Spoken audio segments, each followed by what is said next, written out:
No, your mom. Oh, damn. Where? I don't know why my OBS alerts broke. I'm very sad about it. Your OBS. I don't. Like, won't play the alerts now, but I think I fixed it. Oh, here it is. Oops.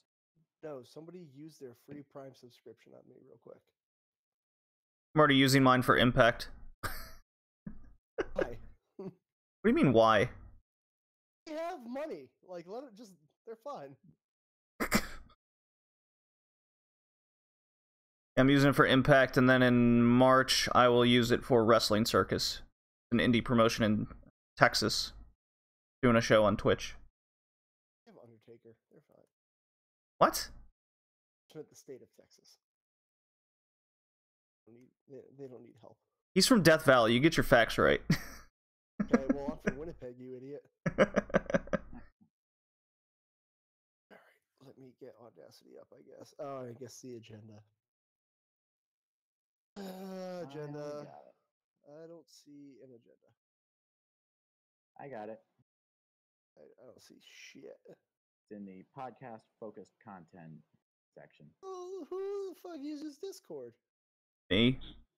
You do. No. Use Discord more often, Kevin. No, I don't need my phone going off all day. No, you can mute everything. Like that. That's what I do. Oh, so you know what else I can do if I'm gonna mute it all day? Not use it. Well, no, I use it. I just, when I open it up and I'm just like talking and whatnot, I just don't get notifications unless someone directly ats me. Memes. Don't at me, bro. Don't at me. That shit was funny. Yeah. The when I wanted to make a like a short little commercial out of it, the problem was Kevin's audio like freaked the fuck out like at that moment. Oh no. So I had to manipulate a lot of audio in order to get it going and sounding well. You're welcome. Yeah, you were missing like 5 minutes of audio, like no reason. Yeah, I noticed that with the wingman bit. With the what? At any time. Remember, it was like we were talking about Ace Combat 4, I think. Mm-hmm. And then, crap, I forgot how it went. You're like, you goofed up our names. And I'm like, Oh yeah. No, the joke, yeah. Sounds like you want to be my wingman. Everything seems to be working.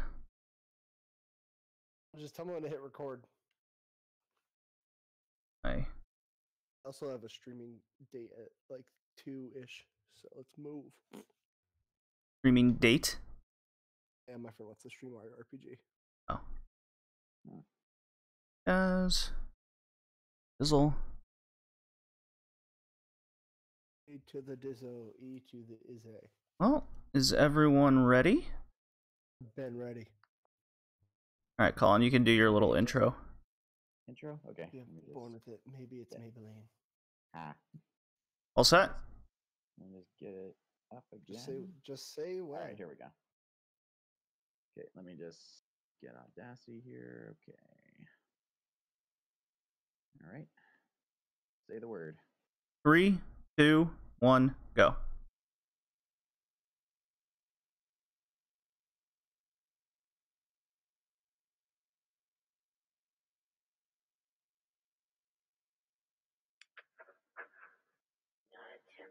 Adjust your monitor or sound settings. Do not attempt to shut your computer down. This is not a test. We are controlling the transmission. You are currently listening to the greatest retro game podcast on the internet. There is no escape. Sit back, relax, and allow our critique of retro video games to fill your ears and consume your mind. We are the Red Leaf Retrocast. Resistance is futile. Back to you, JD. I am so concerned and scared. Colin, I loved it. You need to send me just that audio so I can use it to start off more episodes for cold openings. Yeah, I put it through my voice changer app. It has an alien setting. That was cool. It reminded me of like some Invader Zim type stuff without the cocaine type voices. It was going for kind of a Outer Limits and Star Trek Borg vibe. Yeah, it felt like that. I quite enjoyed that. So this is episode 36 of the Red Leaf Retrocast, Retro Gaming Edition, the OG. Theme today is new Millennium platformers. So platformers that came out in the new Millennium. So nice little fun topic, a little bit more recent than what we're doing, but it was my pick, and it's definitely a theme that's near and dear to my heart, and I think a lot of other people's hearts. Hell yeah. I'm your host, JD. I'm joined here with the man who brought us the nice, amazing intro, Colin. Hello. At least, lest we not forget, Kevin's also here. This booger in my nose that like hurts, and I'm trying to get at it. Oh, I hate those. Oh man, and then you pick a little bit too hard, and a little blood comes with it. Oh, it's awful. This is gonna be quite an episode. Just use a Q-tip. You'll be fine. Just use a Q-tip. No, that'll push it further in your nose. Then you'll be really uncomfortable. Don't tell me how to live my life. Use it to make yourself sneeze. Well, well, thank you to everyone joining us in the chats via, be it on Periscope, Twitch, Mixer, the YouTubes, which is always. Shout out to one person in particular. Well, JPQ is on Periscope. He's a good little friend of the podcast. No, we got. You're not important. Who is important is the guy who ever made the Minecraft arena in WWE 2K19. By the way, I saw this morning. You're my hero. Oh, not familiar, but you should do New Japan. It's better, anyways. Can't understand those words. Can't understand those words. Oh boy. Well, speaking of making things. Yes, we have the new artwork and logo all in full stream on all the social medias and streaming sites. Thanks to Craig from Mason Craig. Go hit him up via the twitter.com Mason Craig, if you want anything done by him and like what you see. And naturally, we ran a contest back in November to celebrate our 2 years of being a nice little podcast. So we'd like to thank all the fans, old and new, and the contest winner, BCom, for repping the Nerdum and Other Nonsense podcast, and part of the newly formed Anime Radicals. So go check both those out. They just had me on to introduce the Red Leaf Retrocast as a fellow podcast on the site. So hooray. Cool. Yeah, it all kind of worked out in good timing. So because he was the winner, he gets those nice little shout-outs, and he brought us the previous episode by the Retrocast, the Flight Combat Sims, which, very surprised, a lot of people enjoyed. Cool. Always nice to hear. Yeah, got a lot of good feedback there. Which one of us hated Afterburner again? Was it you, Kevin? I didn't hate it. I just wasn't good at it. Yeah, you got. There was an email sent. It was towards you. Specifically. Let me hear this shit. It just said Kevin. It said something along the lines of Kevin's a pretentious person who doesn't actually play games and know what they are or something. It was pretty funny. I got a little kick out of it. I'm not gonna lie, he's probably right. Everything I've been doing in my life is a lie. These shelves of games. I'm just trying to be one of those fake gamer boys, Yeah. We are still running a contest that you can just prove that you're a listener of the podcast. Write a review via iTunes or Stitcher. Just screenshot your love, and you'll be entered. So not a lot of entries this time around compared to our November contest, but hey, to each his own. Guess they don't want free pops. Well, the new year is in full swing. The end of January is here, and which means only one thing: New Year games. What are you guys looking forward to? I've only got a couple that I can name. Okay. And they're indie titles. Are they? one of which I'm not even sure is coming out this year, but I'm just going to name it anyway. It's Blasphemous, like a 2D Metroidvania pixel art type thing. I think you were mentioning that a couple casts ago. Yeah, it was sort of a 2D Bloodborne type thing. Mm-hmm. Just like with all the gross, disgusting looking monsters and using swords and I think guns. I can't quite remember, but it looks really cool. And there's another one, also a 2D Metroidvania called Valfaris. I'm not familiar. Yeah, I think I only recently saw a teaser for it, but it looks really cool. It looks about actually probably even more colorful than Dead Cells. Okay. It's no small feat. And you do use a gun.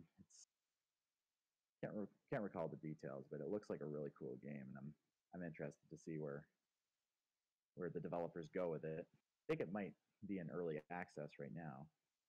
But interesting. You got like 10 years before it comes out then.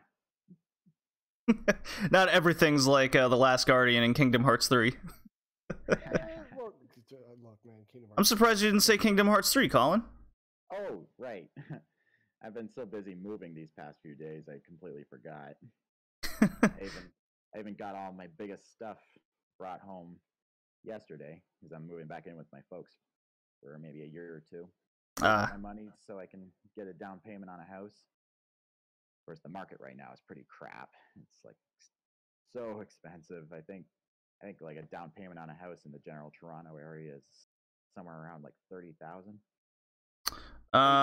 Well, outside the Toronto area, yeah, it's really high, and because when I was living there, I was looking for something similar, and Canada has a weird foreigner policy.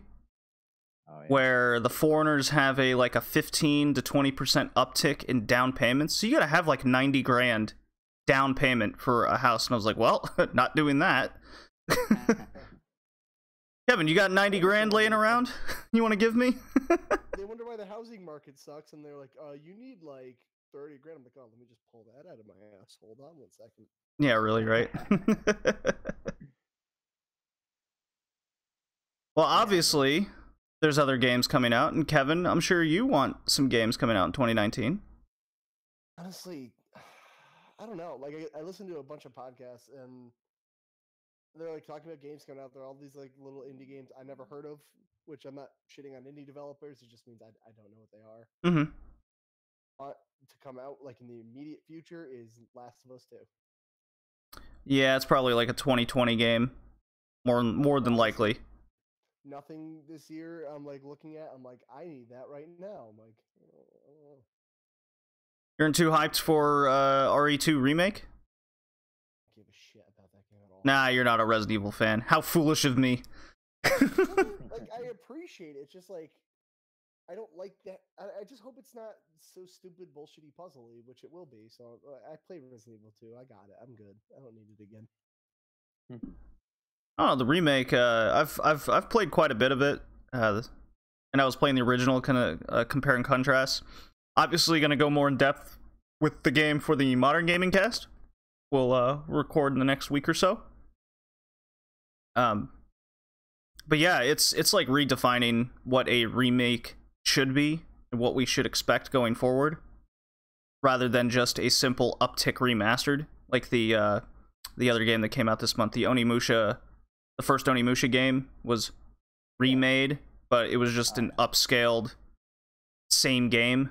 So it's Capcom, so you know they're gonna put out each one individually, and then double dip again and put them all out, and then this time it's got like hats. Well, I believe both are by Capcom, so it's interesting to see the two different ways they went about it. Exactly. Oh, I thought of another game. I don't know if it's this year, but Ghost of Tsushima. Yeah, it's way next year. Dang it. Yes, Sucker Punch, man. I believe that's a Sucker Punch game too. Yeah. Yeah, we've got Sekiro's the Bloodborne one, right? Yes. Alright, yeah, Ghost of Tsushima Sucker is the one I Punch want. has a game on our cast today. You don't want Sekiro, Kevin? I am not playing anything from Software. Sekiro seems to be more like an action version of Tenchu. The vibe I'm getting from it. Maybe, but like I feel like they've gotten way too comfortable with a formula, and just like, this is how we make games now. I mean, it's a formula that works for sure, especially for them. Just not my cup of tea. Oh, that's fair. That's fair. So the reason I also bring this topic up is to plug the show that I'm going to be doing for the Anime Radicals on that cast, where we do an entire 2019 gaming outlook with guys from the Nerdum and Other Nonsense podcast. So we'll be doing that on the we'll be talking Division 2, we'll be talking Anthem. We all got to play the demos, and then we each made like a top 10 list, so we'll kind of conglomerate and make top games to look forward to in 2019. That'll be fun. Awesome. Just some lists, some heavy hitters here that'll come. Obviously, Kingdom Hearts 3. That's Colin, your baby child. Have you gotten it already? I think it came out yesterday. No, it's or Friday. on the 29th. Oh, okay. I had my date mixed. Okay. Oh, it's back on Tuesdays. Oh, speaking of that, did you hear that GameStop apparently just they had this special order Kingdom Hearts 3 edition, right? Apparently they just go, yeah, we don't have it anymore. Yeah, I saw a headline about that. People were pissed. I was like, whoa. That's one way to make your fandom just absolutely furious. Have you learned nothing from Bethesda? Really, right? See, that's why, like, unless you get it like straight from the developer on their website, I don't pre-order anything anymore. No, I don't either. Especially in today's market where you just don't know what the game's even going to be. Yeah, and plus, I think because, I mean, I completely forgot to pre-order Kingdom Hearts 3, but at the same time, because I've been waiting so long for it to happen, I've just kind of taken it for granted that it's coming out. It's like, I'll believe it when I see it sort of thing. Yeah. I guarantee that And game's at the same getting delayed time, tomorrow. I feel like I'm going to get blue-balled again with Sora and Kairi possibly confessing and kissing. Aw. The thing I've been waiting for since the very beginning of the series. No, the way it'll play out is Kairi and Sora will kiss, and then in the very next scene, someone will get bonked on the head and say, like, what happened yesterday? Here's the deal. That's way too simple for Kingdom Hearts. It's really going to happen. They're going to get to the point where they kiss, they lock lips, then Kairi becomes a nobody at the same time. In which case, Mickey comes out with a Keyblade, opening a portal where Sephiroth comes out, or Hercules. You guys got it right. That actually isn't too far off. No, the more me and my friend play Kingdom Hearts 2, the less I give a shit about this series. I'm just like, what the fuck is going on in any of this? The AVGN just put out a thing chronologically confused about Kingdom Hearts, and he's like, oh yeah, I didn't realize for the third game I had to play the other 12 first. yeah, I saw that video. It was quite funny. Yeah. It's so accurate, it hurts. So just some other games that are coming out this year that our audience would probably be particularly interested in is the Toe Jam and Earl Back in the Groove is coming out in March. Ooh. So a new Toe Jam and Earl. Jump Force is coming out next month. That's the anime fighting game with all the Shonen Jump characters. Oh, Dragon Ball that sounds Fighters already awesome. came out. That's the only one we need. Well, I mean, Goku's in Jump Force too. Let's see here. Other animes. Shovel Knight Showdown. It's the Shovel Knight cast in a fighting game, so that should be goofy and fun. That's odd, but okay, I'm into that. Yeah, I know, really, right? I wasn't able to confirm if it was a standalone game or it's going to be another free DLC with all the other Shovel Knight games. At this rate. Doom Eternal is TBD for 2019, but I'm sure, Colin, you're Totally forgot pumped for that. about one too. It's been kind of off the radar for so long. With YouTube. Team Sonic Racing, so another Sonic Racer. I'm curious about that one. It was supposed to come out in December of last year, but it got delayed. We'll see what's going on there. Third Luigi's Mansion game. Oh yeah. I still haven't finished the Dark Moon yet. I just never played it. I just decided to go against it since it was a 3DS game. I just feel like that's a console game for me. I don't know. Fair enough. So that's that about covers, you know, the 2019 releases that we're hyped for. Obviously, PlayStation's coming out with some more exclusives. The only one I see from Xbox that's going to come out, like, is Crackdown 3 and possibly Gears 5. So it's kind of more of the same from Xbox's realm. But yeah. Yeah, cool. Yeah. Any thoughts on 2019 in gaming, Kevin? Just in general? Like I said, I gotta look and see what's coming out. I just have nothing is like popping out to me right away. What do you want to see change? I'll ask both of you this, because I've been kind of pondering it in my head, and I'm going to ask the guys over at Anime Radicals the same question. So definitely, again, head over there, check them out. What do you want to see just from, like, the industry? Because for the Modern Cast in February last year, me and Drew did a State of Gaming, and that's when kind of the microtransactions and loot boxes and everything was, you know, taking over officially kind of deal. And what do you want to see change or direction you'd like to see the industry go this year specifically? 28 a tank. So you want Anthem to totally fuck up and BioWare goes down with them? Yep, it's no skin off my nose. I don't give a shit about Anthem. Maybe then we'll finally get another Knights of the Old Republic game. Well, they already canceled the Star Wars game that they were making. Hey, the sooner EA tanks, the sooner the Star Wars license gets freed up, and the sooner a developer that actually gives a shit about Star Wars can actually have it. Oh, better don't give Star Wars to anybody. Just come at us like, you want to make what kind of game with our license? Yeah, sure, okay, and then see what happens. Yeah. Yeah. Blanket thing, because then they get too cocky. A new Pokemon game's coming to the Switch eventually, so we'll see what happens there. Yeah, that's right. The real Pokemon game. Yeah, Gilo, our boy Gilo from the Retro Twitch community. He's in the chat right now, talking to us. How you doing, my buddy? I want to see the microtrans. First of all, I want to see Europe like totally ban loot boxes. Totally, just get them out of games. Oh yeah. That you can purchase these things for in-game content. I think that should just be straight up banned. It should be illegal. Shouldn't be part of gaming. I know Drew from the Modern Cast before he left. You know, he was very okay with microtransactions in game for like cosmetic stuff, and I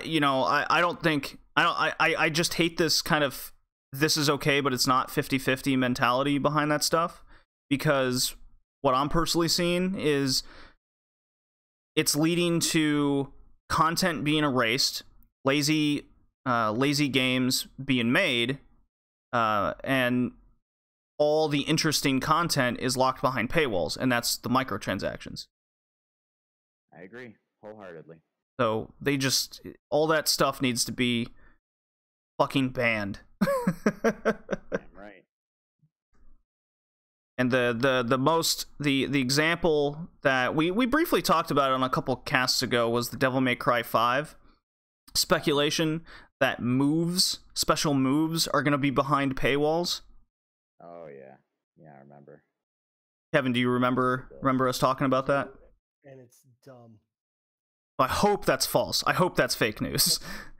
That's the most Capcom ass like decision you can make. I'm so like, I can't make a decision what I want to think about Capcom, because on one hand they do good things like the RE2 remake and Monster Hunter World, but those are totally separate companies that are working for Capcom and divisions that sort of still have their own identity. And then there's the rest of Capcom that pulls that stuff and the advertisements and like on your characters in Street Fighter 5. That I'm okay with. Straight up forced advertisement in your game? I don't really care. I kind of like when like Crazy Taxi had like, go take me down to the Puma store. I'm like, okay, that's fine. I like that. Well, that's different though. That's different form of advertising. What? Yeah, that feels less intrusive. Yeah, it feels like it's a goofy part of the game in general. Yeah, as long as natural. It's not like match until you watch this Pepsi ad and be like, you could go fuck yourself instead. Well, that's what Street Fighter was doing. I see. The only thing I saw that they were doing was they put like Capcom Pro Tour logos on Ken's like gi. It's like, okay, whatever. Yeah, and every loading screen had self-advertising for all the shit Street Fighter V does. Yeah, and making you wait and watch these things. And if you turned it off, then your XP gathering was nerfed even more so. It was also, yeah, it was. That's the thing. Even like it was. No, hold on. It was. You can opt out of it. It gave you like a little more fight money, which I've seen people be like, you don't earn shit anyway, and then turning it off is like, oh, you get one less point. Like, yeah, it's worthless. It's a mess. I'm so sick of talking about Street Fighter V, and yet I constantly bring it up because of how frustrating it is. It's a game. I wish they would just make 3 again. That'd be cool. Well, yeah, they made like 4 of those. Yeah, that's a good point. They even well, they did come out with the compilation old Street Fighter series games. Seemed to do okay. Take that for what it's worth. Well, all the listeners and people in the chat, what do you guys want to see from 2019 in gaming in particular? And so after we've said all this, what do you guys have any more like condensed thoughts about it all, or what? Got a game I want to see in 2019. Okay. All the cross Pokemon crossover. Yeah, it's called Smash. You're playing Legend of Zelda, but all the enemies are just fucking Zelda or just Pokemon. Isn't that just Dragon Quest Heroes? Shut the fuck up! No, it's not. What Zelda's. Probably. Oh, How about yourself, Colin? I'd like to see definitive evidence of big companies treating their employees better. Oh, that's a good one. That's a good one. I like that. Yeah. Yeah. Just don't want to see employees being forced to work like 80-hour weeks against their will. Yeah, or they're axed from the industry kind of mentality. Yeah. Yeah. Such an archaic way of thinking too. Yeah. I want to see guys like Rockstar or anyone else doing that. Of course, it's a vain hope to hope for that from EA. Ugh. They don't give a fuck. No, they'll soon close down the studio if there's an uprising of any kind. Yeah, really. And nothing of value was lost. Ha! How dare you speak to us like this? Come at me, bro. What about from Nintendo? What do you hope to see from them in 2019? Online work? Yes. In online work, just dump all your fucking NES ROMs on the service. They're less than a gigabyte. It isn't hard. And your Super Nintendo ones. And don't tell me I got into. I don't know if I mentioned this last podcast. I got into an online fight with somebody because that's a smart thing to do. They're like, well, you don't want to oversaturate your market and spoil your customers because then it's not special. Like, yo, these games are 30 fucking years old. Like, and it's not like you're buying them. They're just on a fucking service. Well, then you're really like devaluing their entertainment. I'm like, you're a fucking idiot, aren't you? That really pushes your buttons, does it? Like, that doesn't make sense. And the thing is, like, Castlevania 4 was on the fucking Wii U Virtual Console. Just fucking, here we go, shipped it on over, like any other online service. Like, on old Virtual Consoles, and even, okay, Konami license. Like, why can't Nintendo take at least all their first-party shit and go, done? Yeah, all the old the real old stuff, yeah. Why not? Oh, that just reminded me. Stupidness. Yeah. That just reminded me. Another game I'm hoping to see in 2019 is Death Stranding. That's probably a late 2020. That's a PS4/5 release. Oh, for sure. Oh yeah, I thought for some reason I thought for sure it was coming out this year. No, I mean I have a small list I can run through of games that are possibly coming out after May that are still this year, which is Shenmue 3, Dreams, which I personally have been waiting for since fucking June of last year, Concrete Genie, Fire Emblem 3 Heroes, Gears 5, Luigi's Mansion 3, Judgment. For those that don't know, that's the game from the guys who made Yakuza, so they're making something else that's not Yakuza. And then Doom Eternal. Oh yeah. Yeah, those are the supposed to be determined of 2019 still. Oh yeah. Yeah. Who knows? Still waiting for Pray for the Gods. Pray for the Gods is in... I get email updates from them. They are in their last... They're in their last quarter of fixing bugs and adding content. Like adding the... adding like post-game content. Excuse me, Kevin? I've never heard of that game. So, for those that don't know, I think... Colin, were you a backer like me of Pray for the Gods? I don't think so, but you told me about it one time when we were playing.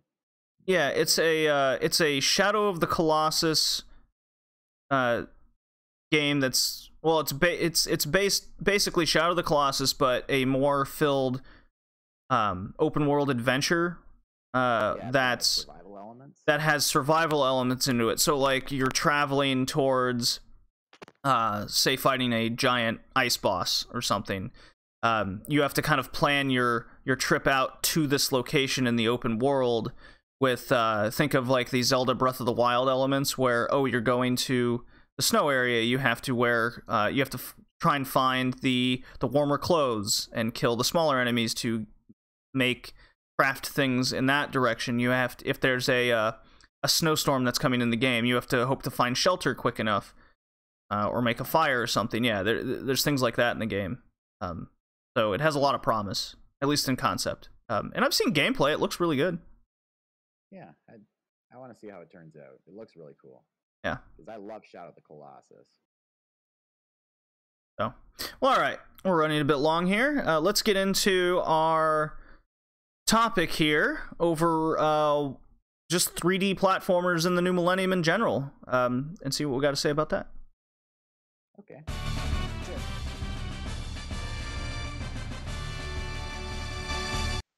Okay. And that was the Chrono Cross drop. So for once, I didn't play Castlevania or anything. Well. Okay. So, since our theme today is the new Millennium platformers, what do you guys think is synonymous with the platformers of the early 2000s? Bad camera angles. Yeah, that's one thing. Wrong. No, there is a lot of very fantastical settings, animal characters. Mm-hmm. Yeah, Go on. Like Sly Cooper, Ratchet, all of them. Daxter. Although you don't play as him except in his own game. So Obligatory lava levels. that's definitely one thing. Is the themed level that's kind of synonymous in gaming in general. Is you have your forest stage, your desert stage, your ice stage, your lava stage, etc. I wish more games would break away from that trend. You know? Ah, yeah. But how do you do that? Like, otherwise you're just making worlds that kind of look the same. I think there's enough original ideas out there where you can make something that's not this same formula over and over again, or you can use the formula in the way like Breath of the Wild did, where you could see this world and each of the areas within the open world had those elements. Know what I'm saying? Like, there's ways you can work with the formula, and there's ways you can get away from it. So, but here's a question: why were animals in 3D platformers so popular in general in the early 2000s, especially with consoles? They've always been popular, though, if you think about it. Well, with 3D platformers. But they were with 2D, and I think just technology got better, and they were like, I guess make them in 3D now. Okay. You think it was that simple of a thought? Yup. Okay. And I think Mario 64 played a role in inspiring other 3D platformers, and that's got a lot of, even if you don't play as an animal character, there's a bunch of different creatures you come across. Gilo UK says they were great for kids and kids loved them. Sure. Easy, quick buck to make. Mm-hmm. Yeah, I think Sonic the Hedgehog played a big part of that, and Star Fox, I guess. Star Fox to an extent, which we discussed in our previous Retrocast episode. So I actually found a nice article online from an ex-Rare employee, specifically one of the artists from Rare. His name's Steve Males, and took some quotes from him and what the article covered. And so this is all kind of excerpts from the article, and you can kind of tell kind of what the industry was thinking of the time, and what this specific artist also thinks. And there were a number of different people interviewed in this article, but I specifically this guy Steve Males from Rare stood out to me in what he was saying. I agree with his thoughts, so I'm just going to run through what I have written down here, and you can chime in with thoughts once I end each kind of statement. Sound good? Okay. Sure. So first, the console industry was only just emerging from the SNES Mega Drive era, where games were still thought of as something for kids, maybe teenagers if you were lucky. Yeah, that makes sense. Yeah, okay. I mean, people, even though gaming was popular at like elementary school and such, you didn't really hear a lot of kids talk about it because they didn't want to be seen as like indulging in little kid stuff. Right. We were at that awkward age where we wanted to prove we were mature. I'm happy I never fell in that. I was just like, I like video games. Fight me about it. I didn't say that because it hurts. No, but that's right. So you had the Atari era that kind of bankrupt gaming, so to say. That there was the revitalization with the NES era, and the console wars kind of had the narrative behind kids were trying to go for this one thing. So when you emerged into the early 2000s, there was that generation that had now grown up with video games in the 90s, right? If you were born in the late 80s, early 90s, you were still a child when the 2000s rolled around, an early teenager at the most, for what kind of gaming was to be. I think that had a lot to do with it. So that kind of backs up what the article is saying. I can see where he's coming from. Yeah. Makes sense. Games concentrated heavily on fairy tale worlds and fantastical narratives. Resident Evil, excuse me. Resident Evil's one example. A lot of different examples. There's also GoldenEye. Bad game. Popular though. It's good. I don't know. You didn't see a lot of mature games back in the 90s, especially with the ESRB nonsense that was happening at the time. Here's the thing. You did, well, maybe not 90s, but like NES had a lot of like R-rated movies that were like, oh, fucking kids game, I guess. Yeah, like Lethal Weapon. RoboCop. Fuck it, why not? Sure, Terminator. That's exactly. It was like this weird. I guess they didn't know like, I don't know, movie was good, so make a video game out of it. But at the same time, it's like I guess movie not for kids, game for kids. Well, let's not forget Doom came out on the SNES. Yeah, but wasn't it like heavily downgraded or something? It was just graphically downgraded. There we go. Either way, it was a violent game on the Super Nintendo. So Hopefully the chat can hear you guys better now. Wolfenstein. There was also Wolfenstein. Yeah, you know, Nazis and stuff. Well, we played Wolfenstein on a past episode, and that wasn't nearly as gory as probably should have been. But but like if we're looking into context, but that was also the age where like nobody read the stories of games. Well, the platformers in general were, I think there's merit to saying that they were fairy tale type worlds and the wild narratives. Yeah, I agree. Let's see here. The demographic was much younger than compared to today. I think that mirrors what we previously said. Sounds about right. And then the quote from Steve Mails is, anything is possible in these colorful worlds. I think animals lend themselves to exaggeration better than humans, and platformers are all about exaggerated art styles. Makes perfect sense. I can live with yeah, because I guess you don't really see like talking. I don't know how to explain what I'm trying to say, but you know what I mean. I guess like if you're gonna make a cartoon, you make an animal. Mm-hmm. So why not a game? Use True. words.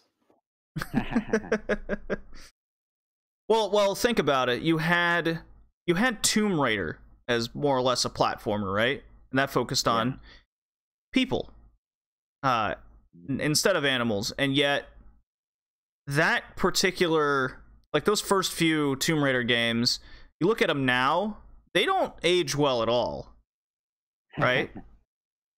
Right.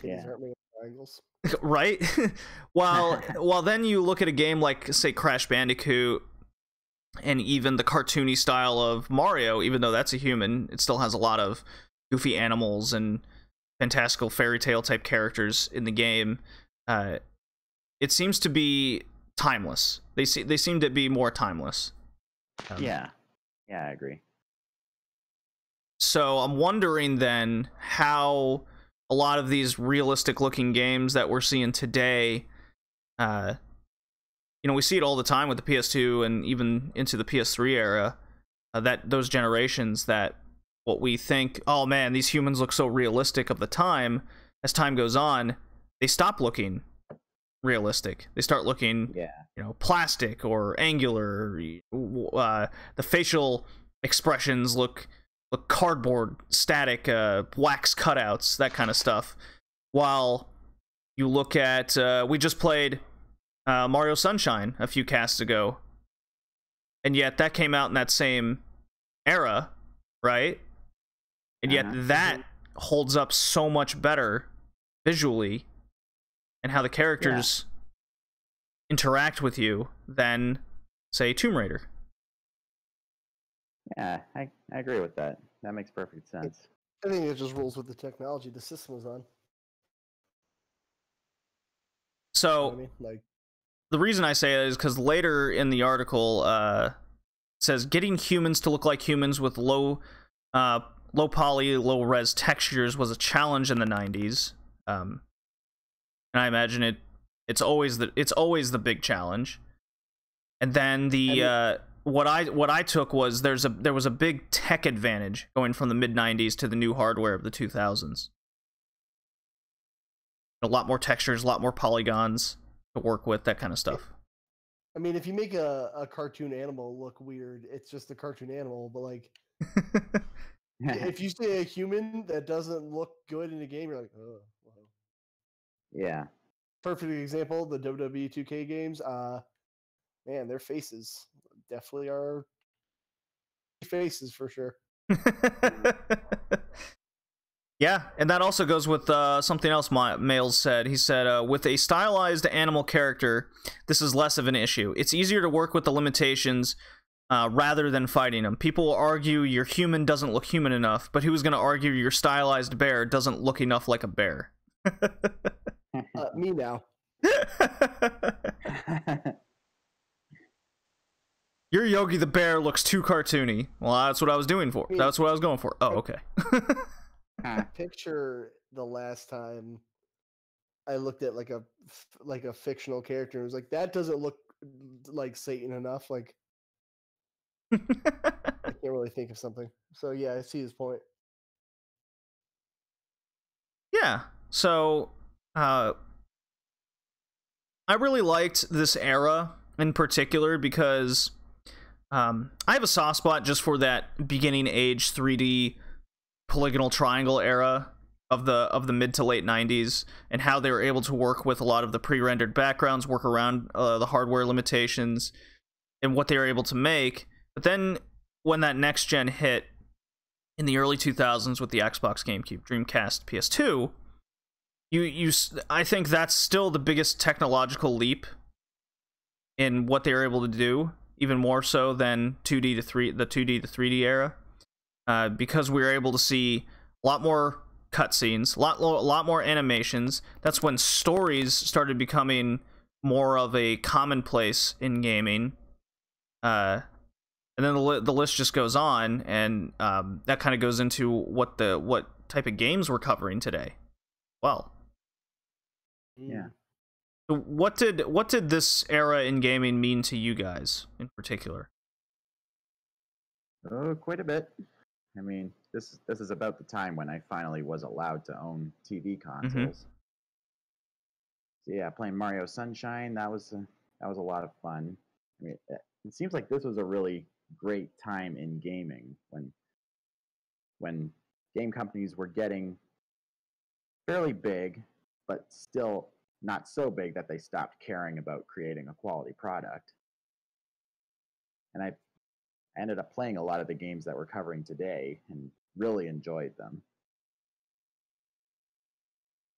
Among other things, like Beyond Good and Evil came out around this time. I don't know if you'd call that a platformer, but it's still a great memory for me.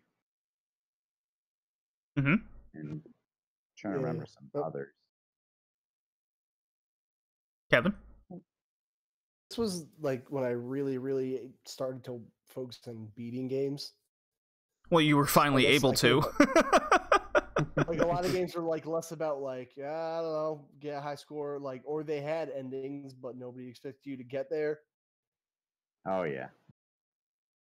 Game, and I think I've told the story before, but I'm gonna tell it again. I will always remember Jack and Daxter. Oh yeah. Beat this game. I'm working. I'm gonna beat it. And then I saw a commercial for the second one, and Daxter was still a fucking weasel. So I said, well, fuck this game. There's no point now. Yeah, because that was kind of the goal of the first one. We'll get there. Upset about it. So this era meant a lot to me, because I'm definitely in your boat, Kevin, where it's like, oh my god, I could finally beat these games. The extended memory card space, I was able to play more than one or two games at a time finally. Games started becoming much more mature as well. So and then me just being kind of on that borderline child teenager age, you know, the 12, 13, 14, even 15 era. So I was still loving the cartoony platformers. Then I also wanted to get into the more mature games, you know, the Devil May Cry, the Grand Theft Auto of the world, you know, those games. So I was in between, and this particular era of gaming, for all the that's why there was 4 consoles going on at the same time. It was quite something. It was good to be a gamer. Yeah. Hell yeah. It's a shame that essentially one did go away, and the other kind of got kicked to the curb for a good chunk of time, until the Wii finally came out. Because contrary to everyone's love, the GameCube doesn't have a large library of exclusives. Nope. Unfortunately. It didn't sell very well. Who cares? That's the only game that matters. What game? Smash Brothers Melee, bro, and no other Smash Brothers will ever be better. I don't know. I think the new one's better, but okay. I don't know, man. I bring my own CRT to conventions. Wow. You can hook a GameCube up to a flat screen, and it looks good. It looks fine. Man, you don't know how to play Smash Brothers for real. Okay. I know what you're I know what statement you're mirroring though, Kevin. All right. We're almost at the top of the hour here. A good little topic. It's very fascinating. Eurogamer has a few of these articles out that you can look up and see what a lot of industry guys thought of the time. It's quite fascinating reads. I just liked what Steve Mails in particular had to say from Rare. You could probably find it in multiple articles that he's been interviewed. So, okay. I'm going to play a nice funky drop. That's what we do. Okay. And what are you guys feeling? Mortal Kombat Fatality? Dream. Final Fantasy? What do we got? What do you think? Velveteen Dream.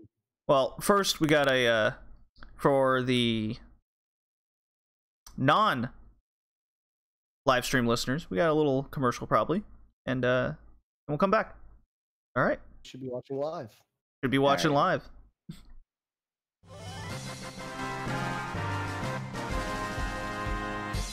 Velveteen Dream.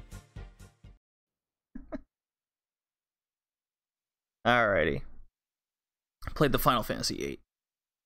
Awesome. Ooh. Hey, I love that game. It was a big part of my childhood. Talk about a fantastical fantasy world. Well, we have a 5-star review. Who wants to read that? Oh. Kevin, how about you read it? Son of a bitch. At 67 says, funny AF. I believe that's Abercrombie and Fitch. Love the show. Drew is by far the funniest personality I've ever met. Love that kid. Restraining order now. There you go. If you want to leave us a nice little 5-star review, or even a 4 or 3, we will read it on the cast. We love critique and all the words that you'd throw us our way. You can head on over to iTunes or Stitcher, leave us a nice little review, and I'll get your name, send it to me on the Twitter at BowlingJD or Retrocast. Use the hashtag Retrocast. We will see it. Get your words in on the cast. There is a hashtag. Oh. It's a real good way to keep up with the Retro Twitch community. You can use the hashtag Retro Twitch, like those guys over there. You can definitely join Retro Twitch as well via at Retro Twitch COM, RetroTwitch.com, via Twitter, and they got a nice little Discord link there. A lot of communities to join. You like retro gaming? Yeah. A lot of communities on the Discord, Kevin. You got to join the 2019. Yeah, I'm not doing that. Well, I'm a part of it. It's really fun. It's really fun to be a part of. They like a lot of people from the worldwide. It's nice to get different perspectives on everything. So, new Millennium platformers. My theme pick. Games that came out in the that particular generation of consoles. Dreamcast, GameCube, Xbox, PS2. Tried to get a good variety of games here. For the most part, we already covered Blink's the Time Sweeper Cat, or where the hell that was, from the Xbox. So we couldn't choose that. It's probably okay if we don't. It's probably okay. We did cover that game before, so if we fail to mention it from here on out, that's why. You can go find it in a past episode. I'm sure it'll come up in conversation. Yeah, I'm sure it will. So my first pick, because I figured some of the games you guys are gonna pick, and I picked mine after you guys. So first pick is Ty the Tasmanian Tiger. Yeah, it came out on the PS2, GameCube, and Xbox. It's not an exclusive. Runs for about $6, and that'll be a trend we'll definitely see in these games here. Developed by Chrome Studios. It's a studio out of Australia. Published by EA. Yeah, no shit, right? After playing this game. Released in North America and Europe in October of 2002. No Japan release, even though close by. So yes, Chrome Studios, guys, still exists. Really? And a fourth Ty the Tasmanian Tiger game came out as early as 2015. Oh my gosh. And there was? Yes. It's on Steam. No. Wow. And a remastered version of the first one, this game, came out on Steam 2 years ago in 2016. Wow. Remastered? A remastered version, so you could have played it. However, as I found out, and I'll get into this little bit later, when we talk more about the game, the bugs are still in it. So they just upscaled it. It's not really a remaster. So Chrome Studios, of note, also went on to create the later Spyro the Dragon games. Not the original trilogy, but the later kind of PS2 era ones that weren't as good. Interesting. So just a little fun fact over Chrome Studios and like who they were and what they are, because it's definitely a studio I'm not familiar with at all, and I'm sure not a lot of people are, unless you're from Australia, perhaps. But Australia, Tasmanian tiger. well, Tasmanian tiger as well, you know. But apparently, Australia has kind of these grants that they give out, tourism grants, creation grants. So if you make something that's inherently quote unquote Australian, you get a grant from the government to make this stuff to kind of advertise Australia to the world. So Chrome Studios gets a lot of these grants to make these Australian type stuff, and Ty the Tasmanian Tiger is very Australian. I mean, okay, so it's super Australian, but it's super Aussie Ripper, yeah. There's the bloody double jump, mate. Oh, bugger my britches. Now this game's got me talking Australian. Just brilliant. Who's up for a game of Knifey Spoony? Yeah, the only thing this game was missing was Foster's references, and I think that's all they were missing from like how stereotypical Aussie you could be. It's just like how to make a platformer 101. Be like, I don't know, make the game first, and then, hey, look, fucking any animal could be here. So actually, that's not true. Most of the animals and enemies in the game are only indigenous to Australia and the neighboring islands. Yeah, but I could have been like, this is now an Arctic platformer, you know? Like, that's the easy thing about platformers. There was an ice snow stage in this, which I thought was funny because they're in Australia, but... Yeah, really. I guess if this is a realistic game, everything in Australia is trying to kill you, so... Well, yeah, that's very true. Not enough, let's see, not enough giant, like venomous lizards, I think. Dragons. And snakes. Not enough snakes. Snakes. Not enough snakes in this game. All right, plot. There's always plot in all these games because we're in the 2000s now. The stories were starting to come in full force. So here we go. Set on a fictional Australian island, and follows nice. Yeah, right. And it follows the titular character Ty, who's a Tasmanian tiger. Look that shit up. They're terrifying. As he searches for thunder eggs to power a machine to locate 5 scattered talismans and free his family, who are trapped in an alternate realm known as the Dreaming, by the series antagonist Boss Cass, a cassowary plotting world domination. And a cassowary is like this fucked up ostrich emu hybrid thing. I had to look up what a cassowary actually is, because I thought I was against like an ostrich the whole time, but anyways. Yeah, it's statistically the most dangerous bird in the world. Is it? Yeah. Real. Because they're called modern day dinosaurs, because you look at their feet, they got like these big talons that could easily pierce. Ooh, like raptors? Abdomen. Yeah, something like that. Ooh, cool. Like if you turn your back on them, they will fuck your shit up. And if they come up to you and you don't give them food, they'll get angry and attack you. Apparently, I saw a YouTube video of this one cassowary coming up. This lady was holding a GoPro and it was just kind of nibbling at it, just kind of curious. But they're like, "Oh shit, get away from me!" Well, that makes sense then why this was Kevin on Twitch. Birds aren't real.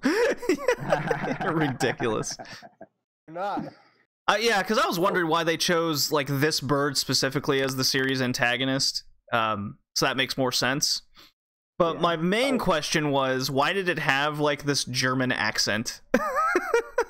Germans are bad. Because Germans are evil. I could go off on another quick tangent. Okay. Fun fact about Tasmanian tigers: they've been extinct since 1936. Yeah, I didn't know that. Fuck. The last one died in captivity in 1936. Fuckers. I learned Learned it on the show Kratz Creatures back in the 90s. Oh, okay. Yeah, they were like heavily That's hunted a or big trivia something. question. Yeah. Well, alrighty.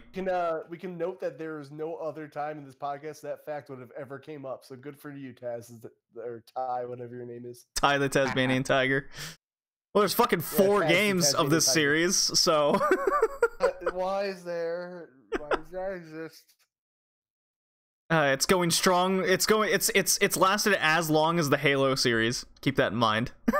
Oh, yeah. Wait, What do you mean, wait, Kevin? I said great. I said. Oh, great. Okay. Oh. So, what were your positives over this game? Solid platformer. I mean, it wasn't the thing with that though. It wasn't anything special. I was just kind of like, yeah, this is a 3D platformer that came out in the PS2. Do anything else now? Like, Okay, fair. I don't know. It was pretty middle of the road. Mm-hmm. Yeah, that's all I got. Colin? I like the character designs. They're very memorable and cartoony. How did you feel then about Ty's character design with the mouths on the side? And when I say mouths as in plural, like... Yeah, it's a little Attitude. weird. I mean, sure, you've got like a chomping attack where he does open his entire maw, but otherwise it just looks like he's talking out of the side of his face the whole time. I thought that was for like attitude. He looks like he only has like one single facial expression. It's just angry, perpetually angry. Well, he is a Tasmanian tiger after all. Yeah, but I would it be doesn't mad. match what he says sometimes. Yeah. Yeah, it kind of threw me off as well. I didn't totally mind it though. Yeah, I'm with you. I'm with you on the character designs. I did think it was kind of funny that the checkpoints are outhouses, Well, of course, you're in the outback, yeah. or as they call them in Australia, dunnies. The Dunnies, yeah. You're right. You're right. The Dundies, yes, my favorite award show. Ah, Office references. I don't watch Office. Well, you live a meaningless existence, son. Ooh, harsh words I from don't- Kevin. Love you. Just not my kind of show. I've tried watching it, just didn't really catch my fancy. I get it. My girlfriend's like that too. Yeah. My positives were the large, expansive levels. I liked how the first like couple were a bit more linear, and then as you progress through the game, they got super kind of open world, expansive era. I mean, it was still kind of it still pointed you in the direction of it being linear, but you could extend out from the beaten path more and more as you progress through the game. So I thought that was a nice little uptick in getting you to explore more and getting more comfortable with being in this 3D environment. So You get because a Jack and Daxter vibe out of this, well, I did. yeah, maybe I could see that. Sure. And it just felt like this was like a kind of like because Jack and Daxter was big at the time, so it kind of felt like this was like a poor man's Jack and Daxter. Like, I want to be this because those games were pretty expansive levels, but you had one goal to do. Yeah. Well, save if that isn't hint enough, we did play Jack and Daxter, so save those thoughts for when we get to that game. I'm sorry. Sorry. Okay. I thought the level replay had some high value because it obviously took a lot from the Mario 64 level designs and how to go about it, having multiple tasks to do within a single level. You collect your item thing. In this case, it was thunder eggs, which are just like fancy geodes native to Australia. Little geology fact there. Yes. Yeah. And it felt like a child version of what a pure 3D Crash Bandicoot game should be like. Yeah. Gave me a good little happy vibe. It was simple enough. What about the negatives of the game? Bugs. What'd you come across? I just found a lot of graphical glitches. I went through the floor once, I think in like the first stage, which was a good start. But I mean, I didn't get a which I'm sure you want to talk about. But there was a big glitch I encountered. It just seemed like it was a very Me Too 3D platformer. While like fundamentally it was there, like I felt those glitches really held it back by like, I went through the floor. Mm-hmm. We got to get this done because platformers are big now, guys. Hurry up, let's go. It didn't feel like it was a forced platformer by any means, or joining the fray. I think it was just what the industry was at the time, and this particular studio was like, let's make an Australian platformer.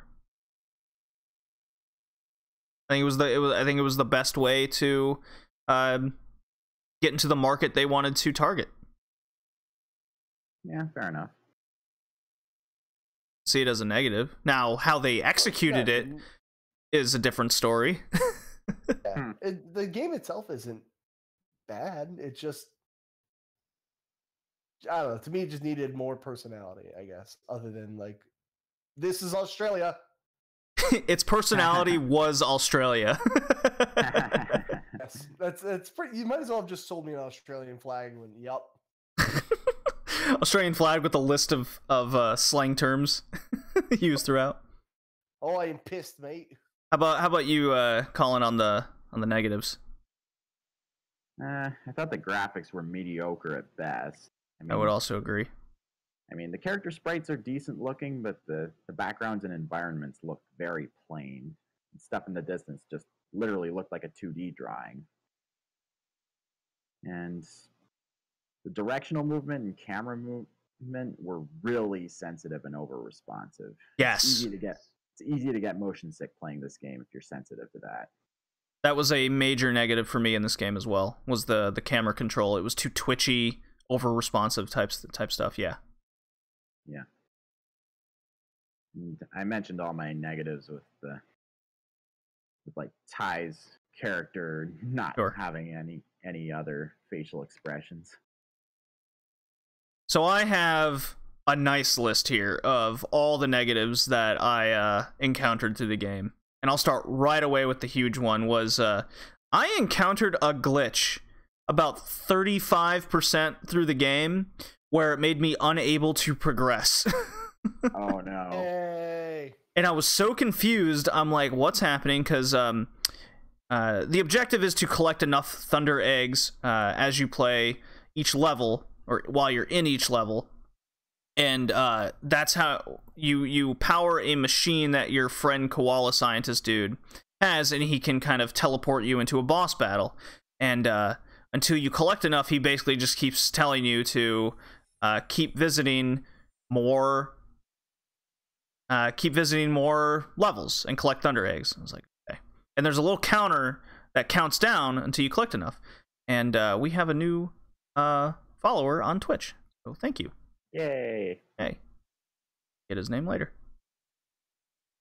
So what ended up happening was I got tired of one level, and I was like, I'm gonna go play another one. Because you unlock 3 level areas at a time. You collect enough thunder eggs, you unlock the boss battle, you get to the new area. Well, you unlock a boomerang that'll allow you to get to the next area. So, like, there's an ice area, you'll unlock a flame boomerang that you can break apart the ice that's blocking your way into the next stages. Well, apparently when I was roaming around, I thought, okay, maybe there's another like few stages to go to, because those first 3 weren't particularly interesting to me. I ran into the ice wall, but I like phased through the side a bit, and I didn't know I did that. Right? Uh-oh. So when I kept going down the cavern, it triggered the cutscene with the koala being like, here's your next area, right? And it cut to the ostrich one, Boss Cass, like doing his little taking over the world spiel, like Pinky the Brain style. And then I was like, but it wouldn't let me enter it because, no, what happened was I did enter the first stage, but I needed the flame boomerang, which I hadn't unlocked yet, to progress like really within the level. So I was like, exited out, I went back, collected more thunder eggs. So then I went to the machine to unlock the boss fight, but so the counter was at 0, and he kept telling me to visit more levels. I'm like, what's happening here? I have enough. You know, it's like the joy pendant moment in Wind Waker, where you collect 20, you give her 1, and it goes, nope, you gotta collect 20. It's like, I just fucking gave you 1. That moment stuck out to me a lot in Wind Waker. I think Game Grumps like did the same thing too. Now that I think of it, I think that same shit happened. But anyways, side story. So I looked it up online, and apparently that is a common glitch at the start of the game where you can easily phase through the ice wall, or even the other stages. You can just kind of slip through, so it'll trigger the cutscene, and then the game thinks you've progressed, right? Because of the cutscene, so it doesn't know that you haven't. It can't backtrack cutscenes, so to say. Oh. So you have to fucking start over because the game does have autosave. Oh, that sucks. Yeah. Designing, all right. So hooray, and that was still an issue when they released the remaster, and so they finally fixed it when people like blew up on Steam, apparently, of being like, this shit's happening still. Why? So I had to start over. I started over. I played about halfway through, so I didn't get like the other boomerangs. I definitely played way longer than I probably should have. But I got the flamerang, the zoomerang, the ice boomerang type deal, which that one was really cool. So you could go on water levels and throw your boomerang at the water, and it would freeze and make a little platform. Like, that stuff was real cool. So the use of all the different boomerangs was quite cool. I really like that. Big fan. But yeah, but that really doesn't matter when the jumping is really odd. Like, it's real quick, and it looks like gravity hits him like a ton of bricks, and he just flats down real hard. You know, yeah. there was too many instances where it looks like you're supposed to get higher, but the jumping isn't high enough ever, so you never make jumps the proper way. Oh. Yeah, it was. That's a big problem in 3D platformers a lot, though. Well, you still see it a lot in platformers that come out today, where people try to, make games in the style of even like the NES and SNES era. They make the jump too quick. You know? Oh, yeah. Collision detection was kind of a mess a lot of the times, especially the boomerangs you would throw. It would just go through enemies a lot of the times. That was irritating. I thought the boss fights were really uninspiring and lame. The ideas were there, they just weren't executed very well. Like the second boss fights, you're fighting a mechanical shark in the water, but there's no indication like what you're supposed to do. So like there's boxes of chum, and go, okay, I'll light the chum on fire, and then that'll make the shark come up, and then I'll throw my flame boomerang at his mouth, and that'll hurt him. I was like, nope, that's not what I do. And because what do you think you're not supposed to do when you're facing a shark in water and you're jumping platforms? Go in his mouth. Obviously, you're supposed to avoid that. Any thoughts, Colin? What did you ask? I don't know. I mean, I didn't get that far. Yeah. You don't go in the water with the shark. You avoid that. Well, actually, you're supposed to swim to the bottom, and there's oxygen tanks, so something like straight out of Jaws. Oh. And so then you're supposed to use the chum to distract the shark so he doesn't come after you. Then you can dive down, get the oxygen tank. You hit it, it goes up to the surface, the shark will get the oxygen tank, then you fire the flame boomerang into the oxygen tank, and it'll explode. So it's like cool ideas that just weren't really executed well at all. And I didn't die once in this entire game. Like, the biggest death was restarting.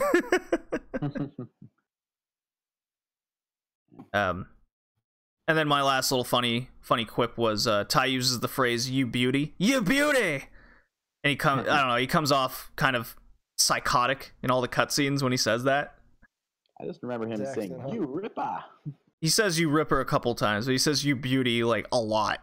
And there's one scene in particular where it's the the bird that's helping, the little parrot thing that helps you out, which is way too often, hand holding type stuff.